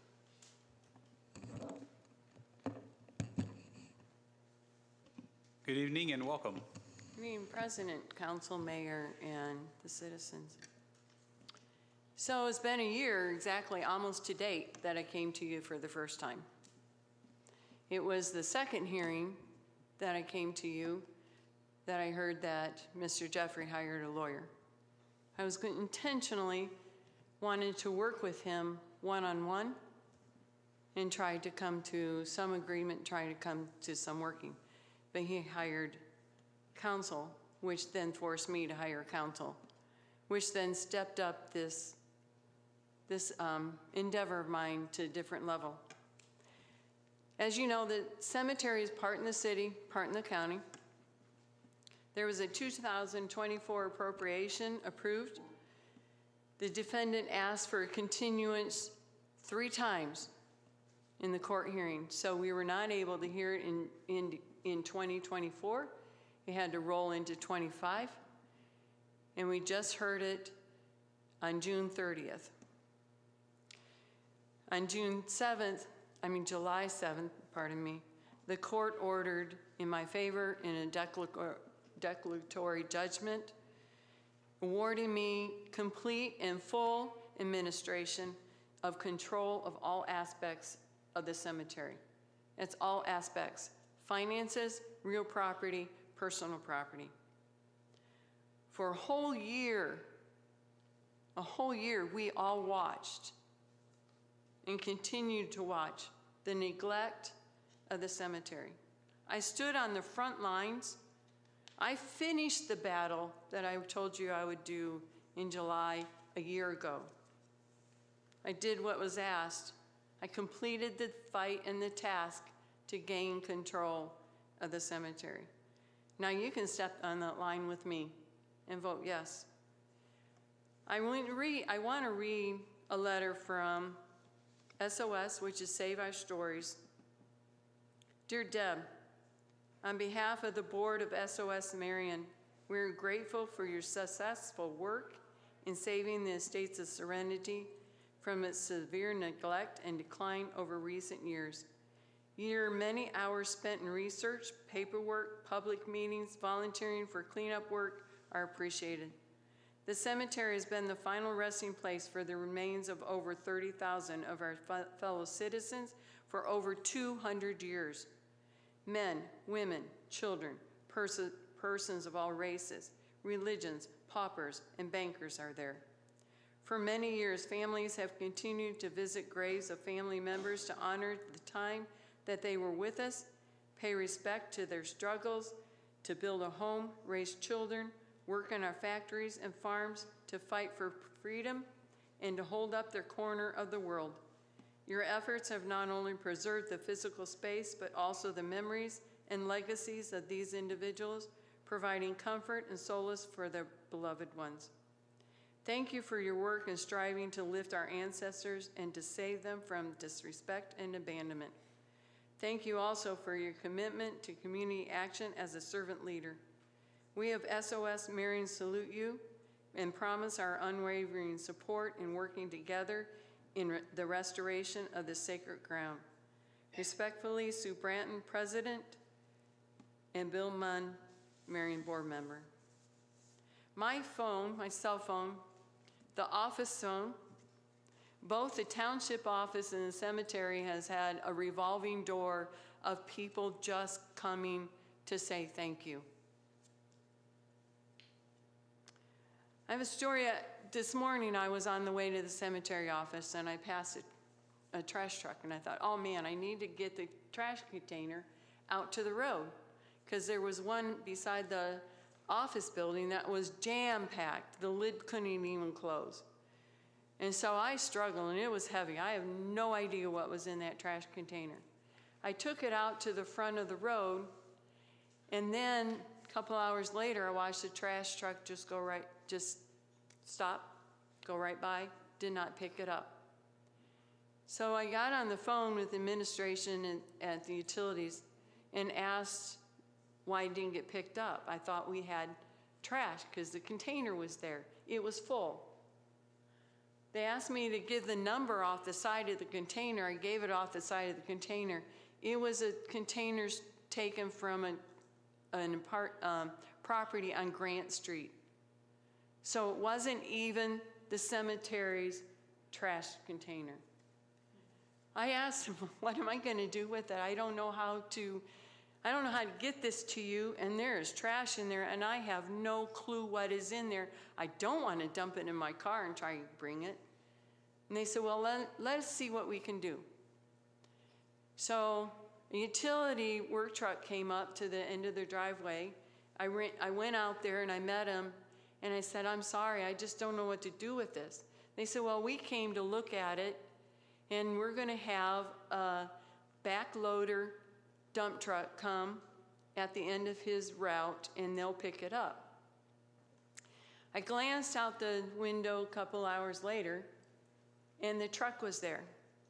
Now, I had already started a pile of things at the end of the driveway for the cleanup that's going to be done on Saturday, because they were going to come and get a bunch of that stuff. They started to pick up the office chair that was in horrendous condition. And I went out there again and I said, sir, I said, you don't have to pick that up. That's for the maintenance and the neighborhood cleanup on Saturday. He looked at me and he said, that's the least we can do for you for everything you're doing for us. They took 2 office chairs, they took a wooden desk, three mats, and some other miscellaneous things. That was a miracle and a blessing to me. The pet cemetery has always been bush hogged for the last years. Sometimes once a year, sometimes twice. That is now clean. The Prochnow Lawn Care Service took care of it. It's had its first cutting. It's going to need a little bit more cutting. They took out some bushes. There's still some bushes that need to be taken out, but there are headstones buried in those bushes. We have to take them out carefully. Those pets deserve something too. There are headstones in that cemetery where you can see the tire tracks of the bush hog that ran right over it. She found some flower arrangements hidden in the weeds, and it broke her heart. So she went and bought a flower arrangement to put on every headstone when they got done. People care. People want this taken care of. I have a crew from Sober Living House coming on Thursday morning at 9:30 to help me move some things, get some things out to the corner so it can be picked up during the neighborhood cleanup. I also have a second home, Sober Living home, that's coming out Thursday evening. They want to say thank you to me because they're in my township. I already have people that are just saying, thank you. You heard our cry, you listened, you fought, and you pushed, and you got what is needed for us. However, volunteers are just a gift, and they're a wonderful gift. They're a blessing. But we cannot just base all of our time, all of our efforts on volunteerism. You can't run a successful business or an endeavor solely on volunteers for an extended period of time. They live busy lives just like you and I do. Eventually they go on and move. That's why I'm coming to you for this one $300,000 ask. Help me get over this hump. Not only is the conditions of the property itself horrendous, horrible. People weren't respected. I also ran into conditions where the finances of the cemetery were kept on a checkbook ledger. There's no invoices, no purchase orders, no paper trail, just the ledger. The records of the burials and plots are in 5x5 cards. I have file cabinets and books with just slips. I'll have to figure out where they are. I've done that already, and a couple people that have come to ask. Now that you're taking it over, can we talk to you because we've been here before and didn't get any help? And I found their spots. There's maps, historical maps, current maps, just rolled up and placed in a box. There's a half Dutch door between the living quarters and the office. The top half is gone. The bottom half was the only thing that was securing the records from the living quarters where a young man was staying there. He witnessed in Superior Court that he only stayed there on a couch. He slept on a couch 2 or 3 nights a week. In sitting there waiting for him to move his things out, which I thought I would just come in and would be a suitcase 2 or 3 times a week. You just bring your stuff with you from wherever you're living to stay overnight. He had been living there. He admitted to us that he had been living there for 4 years with 5 dogs. The 5 dogs who use, and I'll just say it as politely as I can, who use the walls as fire hydrants. The smell is overwhelming because we also discovered, we heard dripping water. We opened the kitchen cupboard door and there's no plumbing under the kitchen sink. Everything is running into a 5-gallon bucket, which is at multiple times looks like it's been overflowing because it is the black mold smell is unbelievable, and you can see water outside on the outside of the building. There was dirt so thick on a folder sitting on the desk that I actually wrote my initials in it. Light fixtures are hanging by wires from the ceilings, not even attached. They're living in squalor. The office invited people from the community into squalor and ugliness and mess.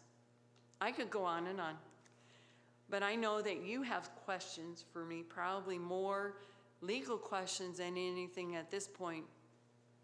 And so I'll take those questions, but I also have my legal counsel.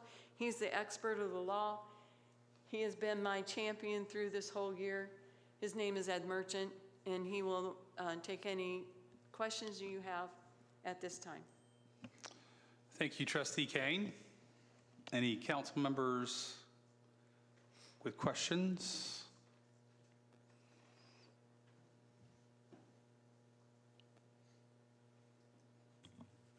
I will just like to make a comment. Of course, I've spent hours out there myself, of course. For many, many years, I've invested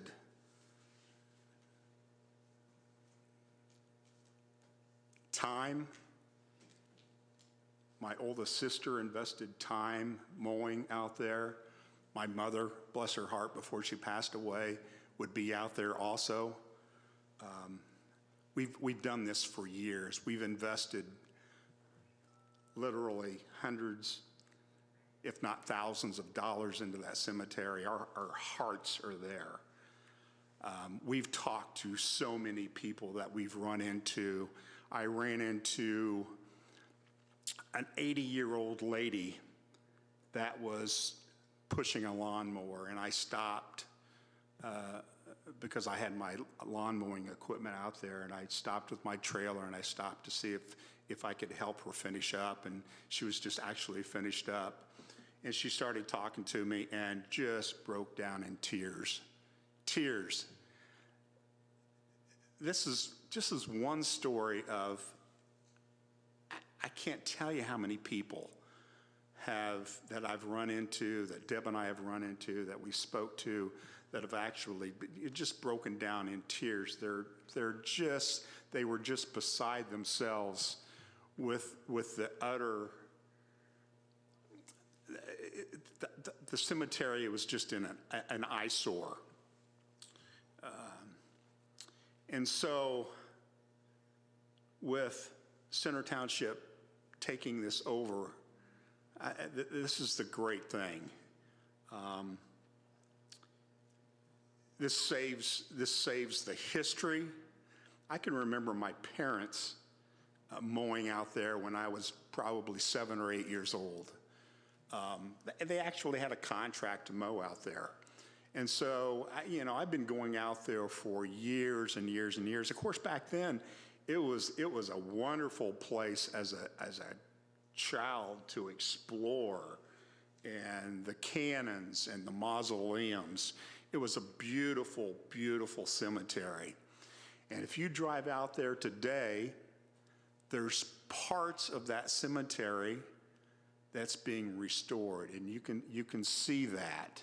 You can see the headstones.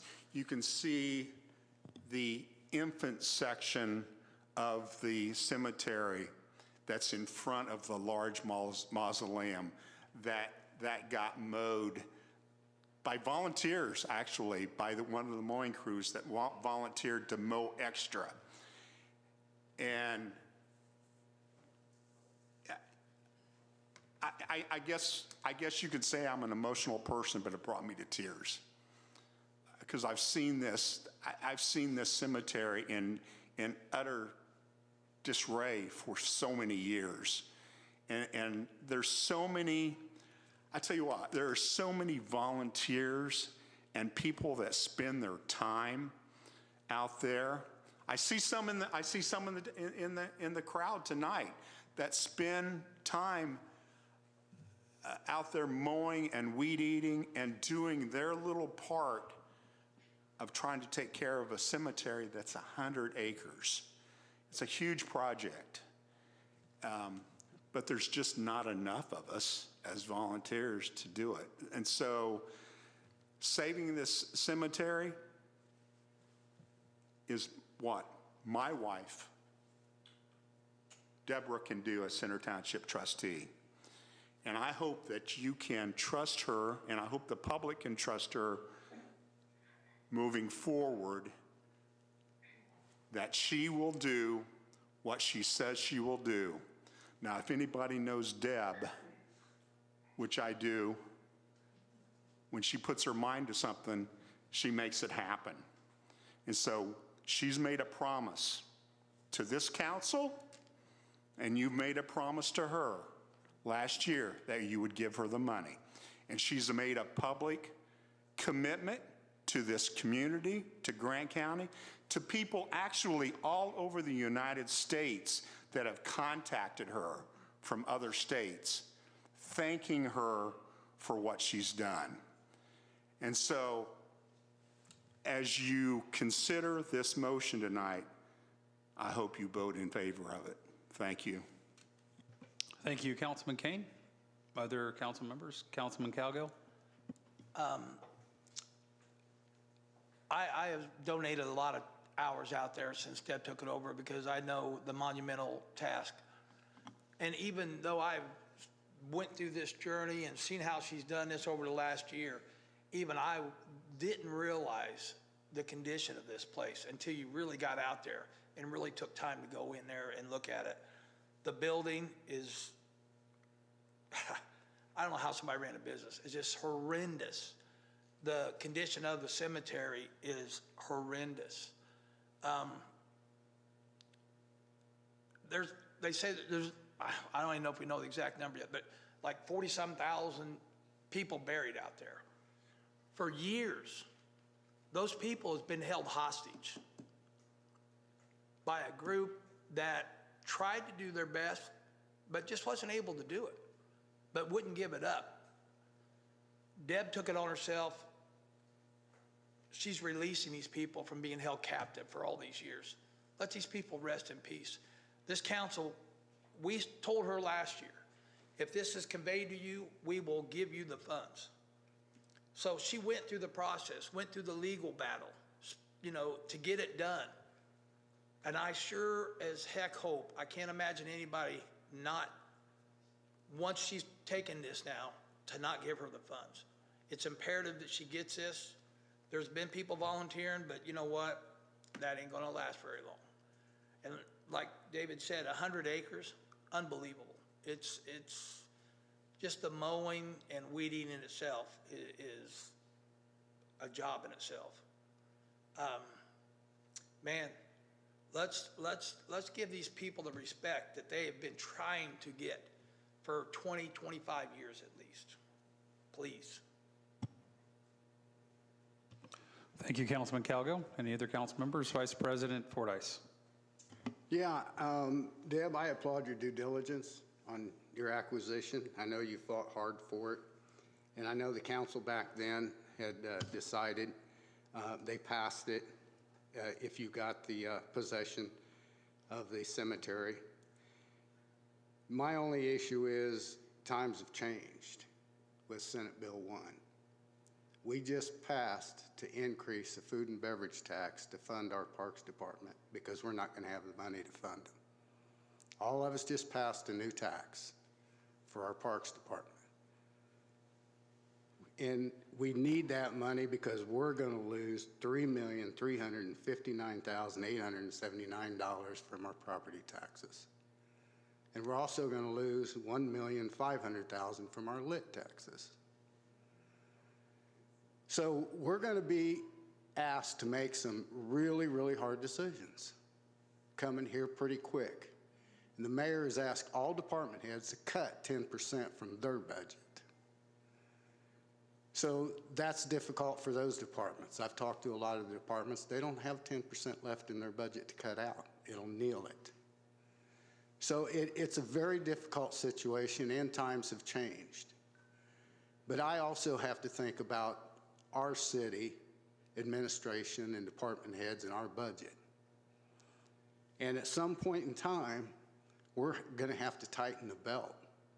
The Parks Department, the Board Parks Department has just approved and asked, Jim Brunner told me this, they're going to come to us for $500,000 for the splash house.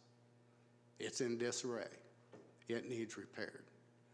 The controller's office is going to come to us for $100,000 for software.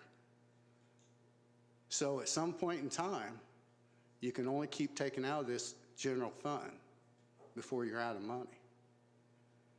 I mean, I understand her situation, her due diligence, but we have to put our priorities somewhere. And we can't keep just giving money away. We're going to have to cut a lot of different organizations out that we've funded before. And I just ask you to think this through really hard, because it's a tough decision. And I understand what she's faced with. It is in disarray. But you have to understand that that's the township trustees of the county's issue that they have to deal with also. But we have to deal with ours. So with that being said, I just don't know where we're going to pull that money from, because we're going to need every dime we're going to have in our general fund, and that's coming down the pike real quick. Thank you. Mr. President. Thank you. Can I comment Vice on- President Fordyce, go I'll ahead. just rebut on that. Correct me, whichever council, if the people that had it before could not maintain it, the township has to step in. If the township cannot maintain it, does it not then fall back onto the city that they are the last straw, they have to maintain it at that point? Well, that's a great question. I don't know that the statute actually contemplates that type of situation. What the statute does mandate is that the township trustee shall provide care and maintenance for cemeteries within their region. And if they don't, I believe it's a misdemeanor. It's at the very least a finable infraction, but I want to say it's a misdemeanor. So she had her obligation was to do exactly what she did pursuant to statute, and she's done it. And a lot of what we argued in court was the fact that we had secured this money for that care and maintenance. So I'm a little surprised to hear if there's any sort of pushback here, although I know, Gary, you were on the witness list for our opposition. I don't know you personally, but I was surprised to see your name on that witness list. But nevertheless, that's where we are. We're dealing with a statutory mandate. We took it to court.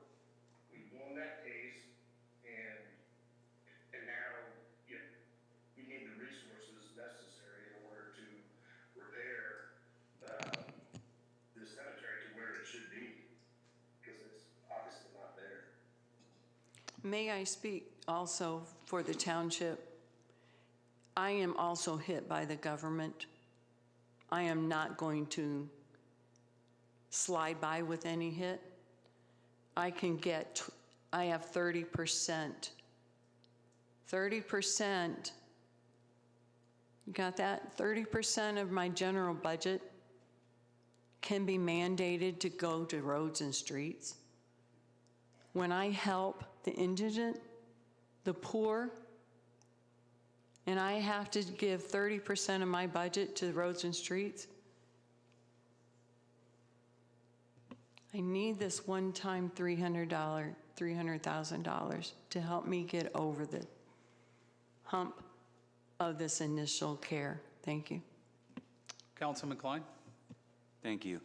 First, as I recall, the $300,000 was to go provided that the township trustee got control of the property by the end of the year. And as I recall, there weren't any strings or exceptions to it, and that didn't happen. But second, the bad news is that this cemetery's in terrible shape. Their people who were in charge failed. The good news is that the township trustee now has control of the cemetery, which gives a heck of a lot of hope for the improvements at the place. But as we're all hearing, with that comes the cost of getting it done, which brings us again to tonight. The city's being asked for money that one way or another would help pay for the improvements, and no doubt they're needed. Can't argue that. But by statute, as I've read it, it falls to the township trustee to maintain, repair, and care for the cemetery. And the township can levy a cemetery tax that can be used to clean up and fix up the place. And emotions are one thing, shouldn't be ignored, but the facts are ignored at their own risk. And the township, I'm glad the case ended as it ended, with the township getting, the township trustee getting control. But it's the township with the duty to care and the power to care for the cemetery. It's not our job. And finally, just to get it on the record, I hope that any council member with a personal or financial relationship with the cemetery or any of the parties in this issue is going to abstain in voting on this. Thank you. Okay, regarding Thank the you. tax One levy. moment. Appreciate that comment. And just to address the abstention, I just want to defer to our counsel. And would you please give us legal counsel on abstention on this? Indiana code has defined conflict of interest very narrowly, and there are no board members that have, under that current definition, a pecuniary interest in the outcome of this because it's not a contract and no one is actually benefiting financially. So Indiana code has written conflict of interest for this purpose very narrowly. And what that means is that to the extent that there isn't a conflict under this, then it's to be dealt with in the political arena rather than the legal arena. So it means that if people want to vote or not vote, then they will be held accountable at the ballot box rather than in a courtroom. Isn't the township as an entity profiting from this? No, that's not how it reads. Okay. And more importantly, Ms. Kane as trustee couldn't profit from it anyway as a public servant. Thank you. I just wanted to get the legal advice on that. May I speak to that profit? Sure, go ahead. Any funds coming into the cemetery go into non-reverting fund. Before you have the resolution from the Center Township Trustee Board that stipulates and lays out what those funds are for. It cannot be used for anything else. I do not pocket any money. I can't even use it for my salary. I can't use it for my township office supplies. It is for the cemetery, and it is laid out in the ordinance that is in front of you. I cannot levy a tax. I don't have that option. I've already tried to speak with Lori Goss-Reeves, the state representative. They don't have a levy. I'm maxed out. There's only a percentage of levy tax. I don't have a tax to levy. All right, thank you. I just want to provide some clarity. It was mentioned several times that this was coming from the general fund. Part of your council packet included the additional appropriation 11-2025, and it states that it's coming out of the edit fund, not the general fund. I have discussed with the mayor about the edit fund request, and that this money was, it's still left over from the previous year's edit funds. And so this is a request, the official request that was in your council packet, sent out last week. It's coming out of the edit fund, not the general fund. I just want some clarity on that. Any other council members? Go ahead, Councilman Marshall. I'm have a lot of mixed emotions about this whole topic. I have loved ones in that cemetery, so a personal interest in it, and I applaud you for all the efforts that both you and Dave have put forth to try and make that place presentable.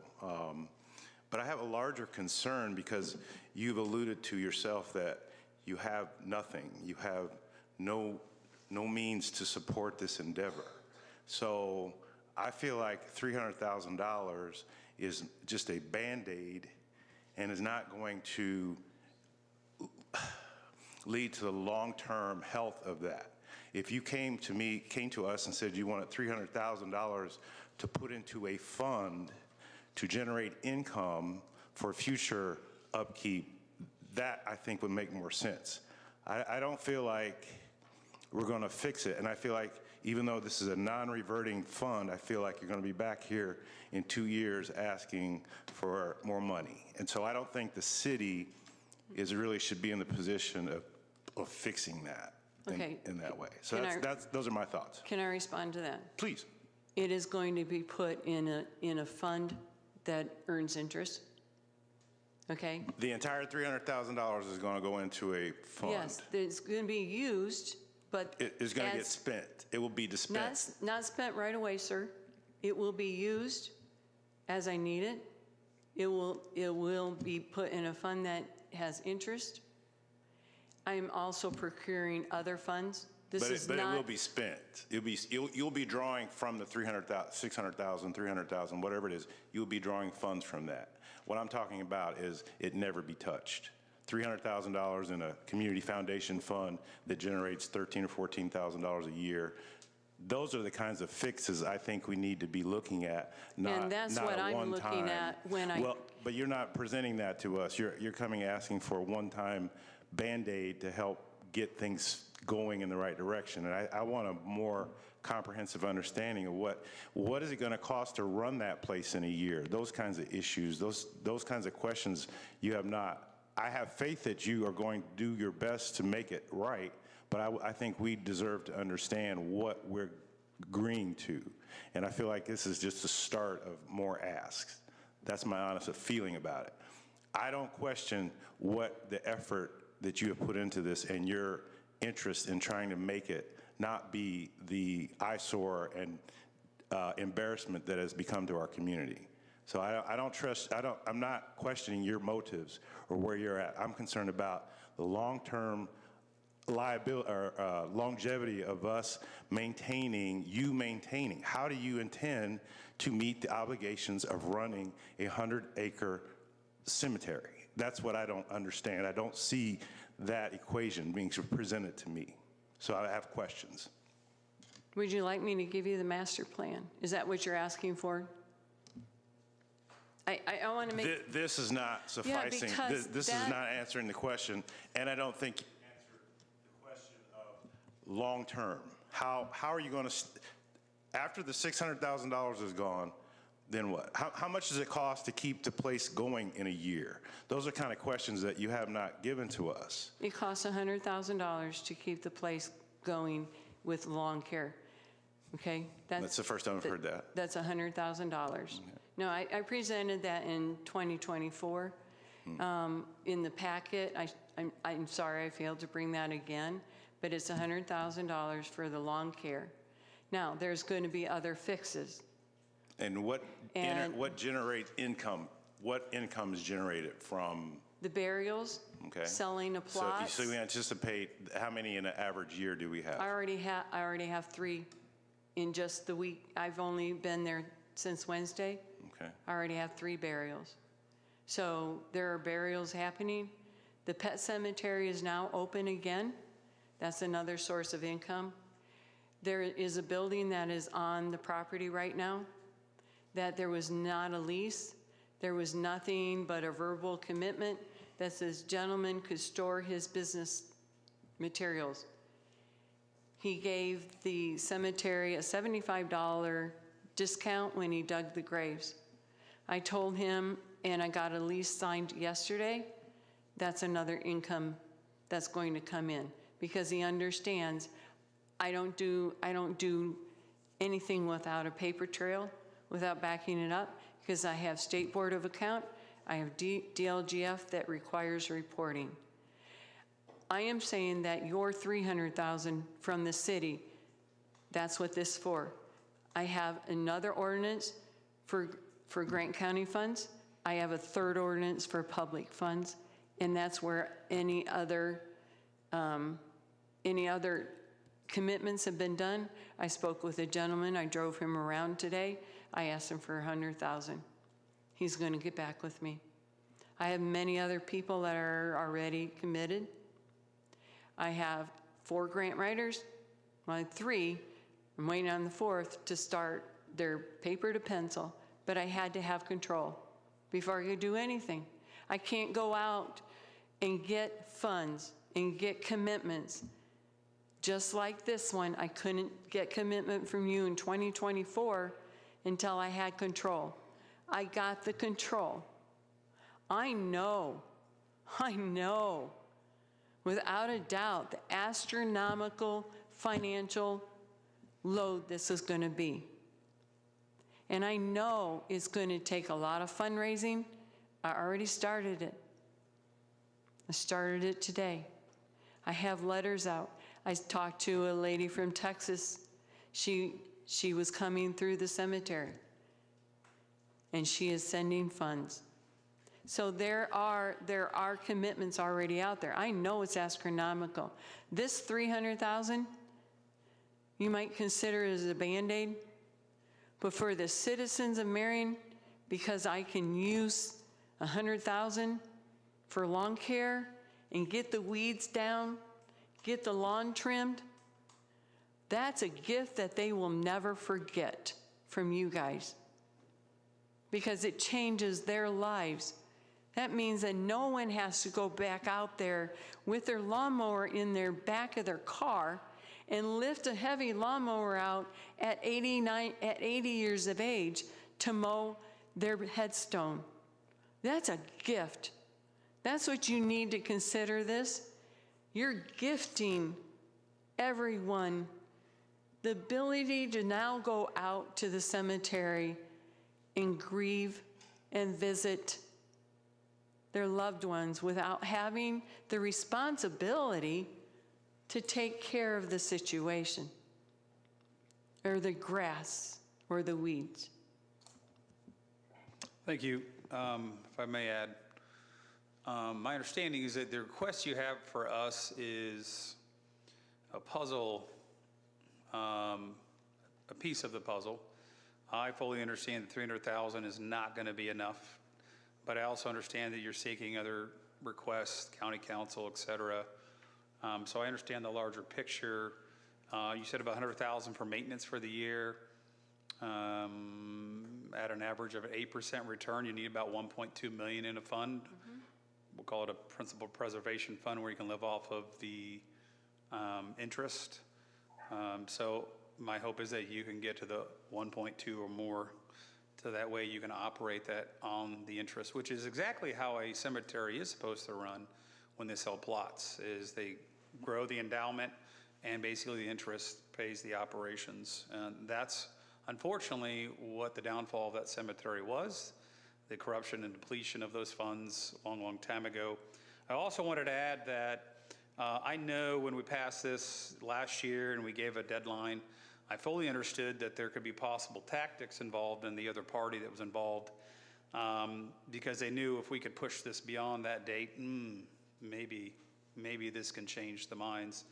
I am somewhat familiar. I've kept in touch with Ms. Kane about this process, and every time I was in contact with her, the other party involved found every way to delay, either not showing up to court, attorney not showing up to court, making excuses, delay. That's all their tactic was to delay. And I fully believe in my heart that part of that tactic was to wear Ms. Kane out and make her give up, but also to maybe have her give up because she thought maybe she wouldn't get the funding from those entities that had committed to it. I've read some of the judgment that came down from the judge in this case. And a lot of, I think, I would venture to say the decision to award this to Ms. Kane, the trustee Kane, was predicated on the commitment that came from this council and the county council, is that she presented, I have commitments for funds, which I'm sure probably, helped persuade the judge to award it to her, knowing that, hey, if this happens, there's a commitment, we know you're going to be a steward of the money. One other thing I wanted to add is that this cemetery is not about Trustee Kane. This cemetery, or not matter about the care of Trustee Kane, this is about the Center Township Trustee's office, because one day I'm sure she'll want to retire, and somebody else is going to take that role, and they're going to be held accountable. This cemetery now has accountability through votes, because it's an elected position. And I'm sure Ms. Kane will do her absolute best to get this cemetery preserved, but if the next trustee comes in and doesn't do their job, well, then you know what? Everyone lives in that township has a say, and they can vote them out and say, look at our cemetery. I applaud Ms. Kane for her perseverance. Those grounds out there in that cemetery have literally are soaked with blood, sweat, and tears from family members and Trustee Kane. I had the opportunity to go out there today. I appreciate you accommodating me. I asked if I could come out and take a look at the cemetery and the building. And the condition of that building probably would qualify for our, to be demolition. Because it was that disgusting. Literally, from the outside, you could smell and see, I thought it was sewage coming through, but it was from under the sink in the kitchen going to the outside. It's the first time I've ever been in that cemetery. I don't have any family there. I have no connections there. And first time I've really gone in there. I drove by and I could not believe what I saw. Just the number of dead trees and headstones knocked over. The Mr. McCullough is buried there. Didn't realize he was our first governor, I guess. I mean, there's just the history is insane out there. I understand that the bigger motive in this, Trustee Kane, is to build a fund up to create a principal preservation or an endowment fund to then be able to operate off of the future. And I am happy to lend my support for this. I will say, too, I fully understand what Vice President Fordyce says about Senate Bill 1. That's why I want to clarify this is edit fund money, not general fund money. I have concerns over Senate Bill 1. We have some upcoming meetings to talk with our legislators about this and hope that some things can be tweaked, adjusted in the next legislative session that's fair to all. But at the end of the day, I made a commitment. I know we had a deadline, but I knew that the other part in this would delay and delay and to hope to wear her out and the rest of us to give up. Also, I feel as a representative, that's essentially what we all are. I've said this the last time. I feel like if I asked anybody in the city, well, actually, I'll just say this. All I have to do is read the comments on Facebook. Let's just say that. And the comments, I don't know if I've read one negative comment about the takeover of the cemetery. In fact, it's people have probably cried over what they've typed on their computers or their phones about what has happened and the takeover. So I feel an obligation as a city, being this is in our city limits. We've made it committed to blighted properties. And for my perspective, this is a commitment to restore a blighted property and put it into the hands of the Center Township Trustee's office for future and forever accountability. That's all I have. Any other council members? And I would also say, this is first reading, so Trustee Kane, if between now and the next reading, if you wanted to resend some of that information that you provided before to the rest of the council, be happy to disseminate that, or any other plans you use to do with this money or where else you plan to get funding so that other council members can kind of see the bigger picture of, this isn't just the $300,000 that you're going for. So If no other council members have questions, is there a motion? I'll make that motion to approve additional appropriation 11-2025. Second.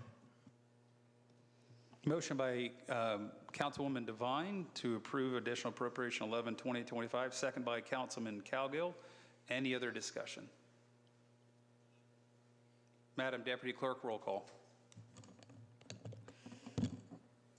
Kane. Aye. Marshall. Aye. Fordyce. No. Brunner. Aye. Klein. No.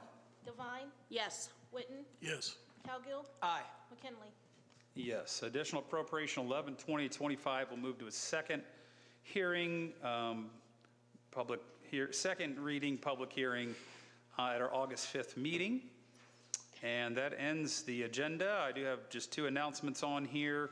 The next citywide cleanup is this Saturday, July 19th. That's District 4. That's Councilman Marshall's district, from 9 a.m. to 2 p.m. Again, put your stuff out at the curb, not in the alleyway. Also, I forgot to say thank you, Ed Merchant, for being on the call and hanging out with us today. But you're free to hang up if you'd like. So thank you so much for taking time out. You allowing me to be here, and good to see everybody. Thank you. So July 19th, again, this Saturday. Reminder, put your things at the curb, not in the alley. They don't pick up in the alleys, and no tires, TVs, fridges, and all that. And also Fire Station 1 groundbreaking, which is July 22nd, next Tuesday at 1 p.m. I apologize, I'll be out of town. I wish I could be there.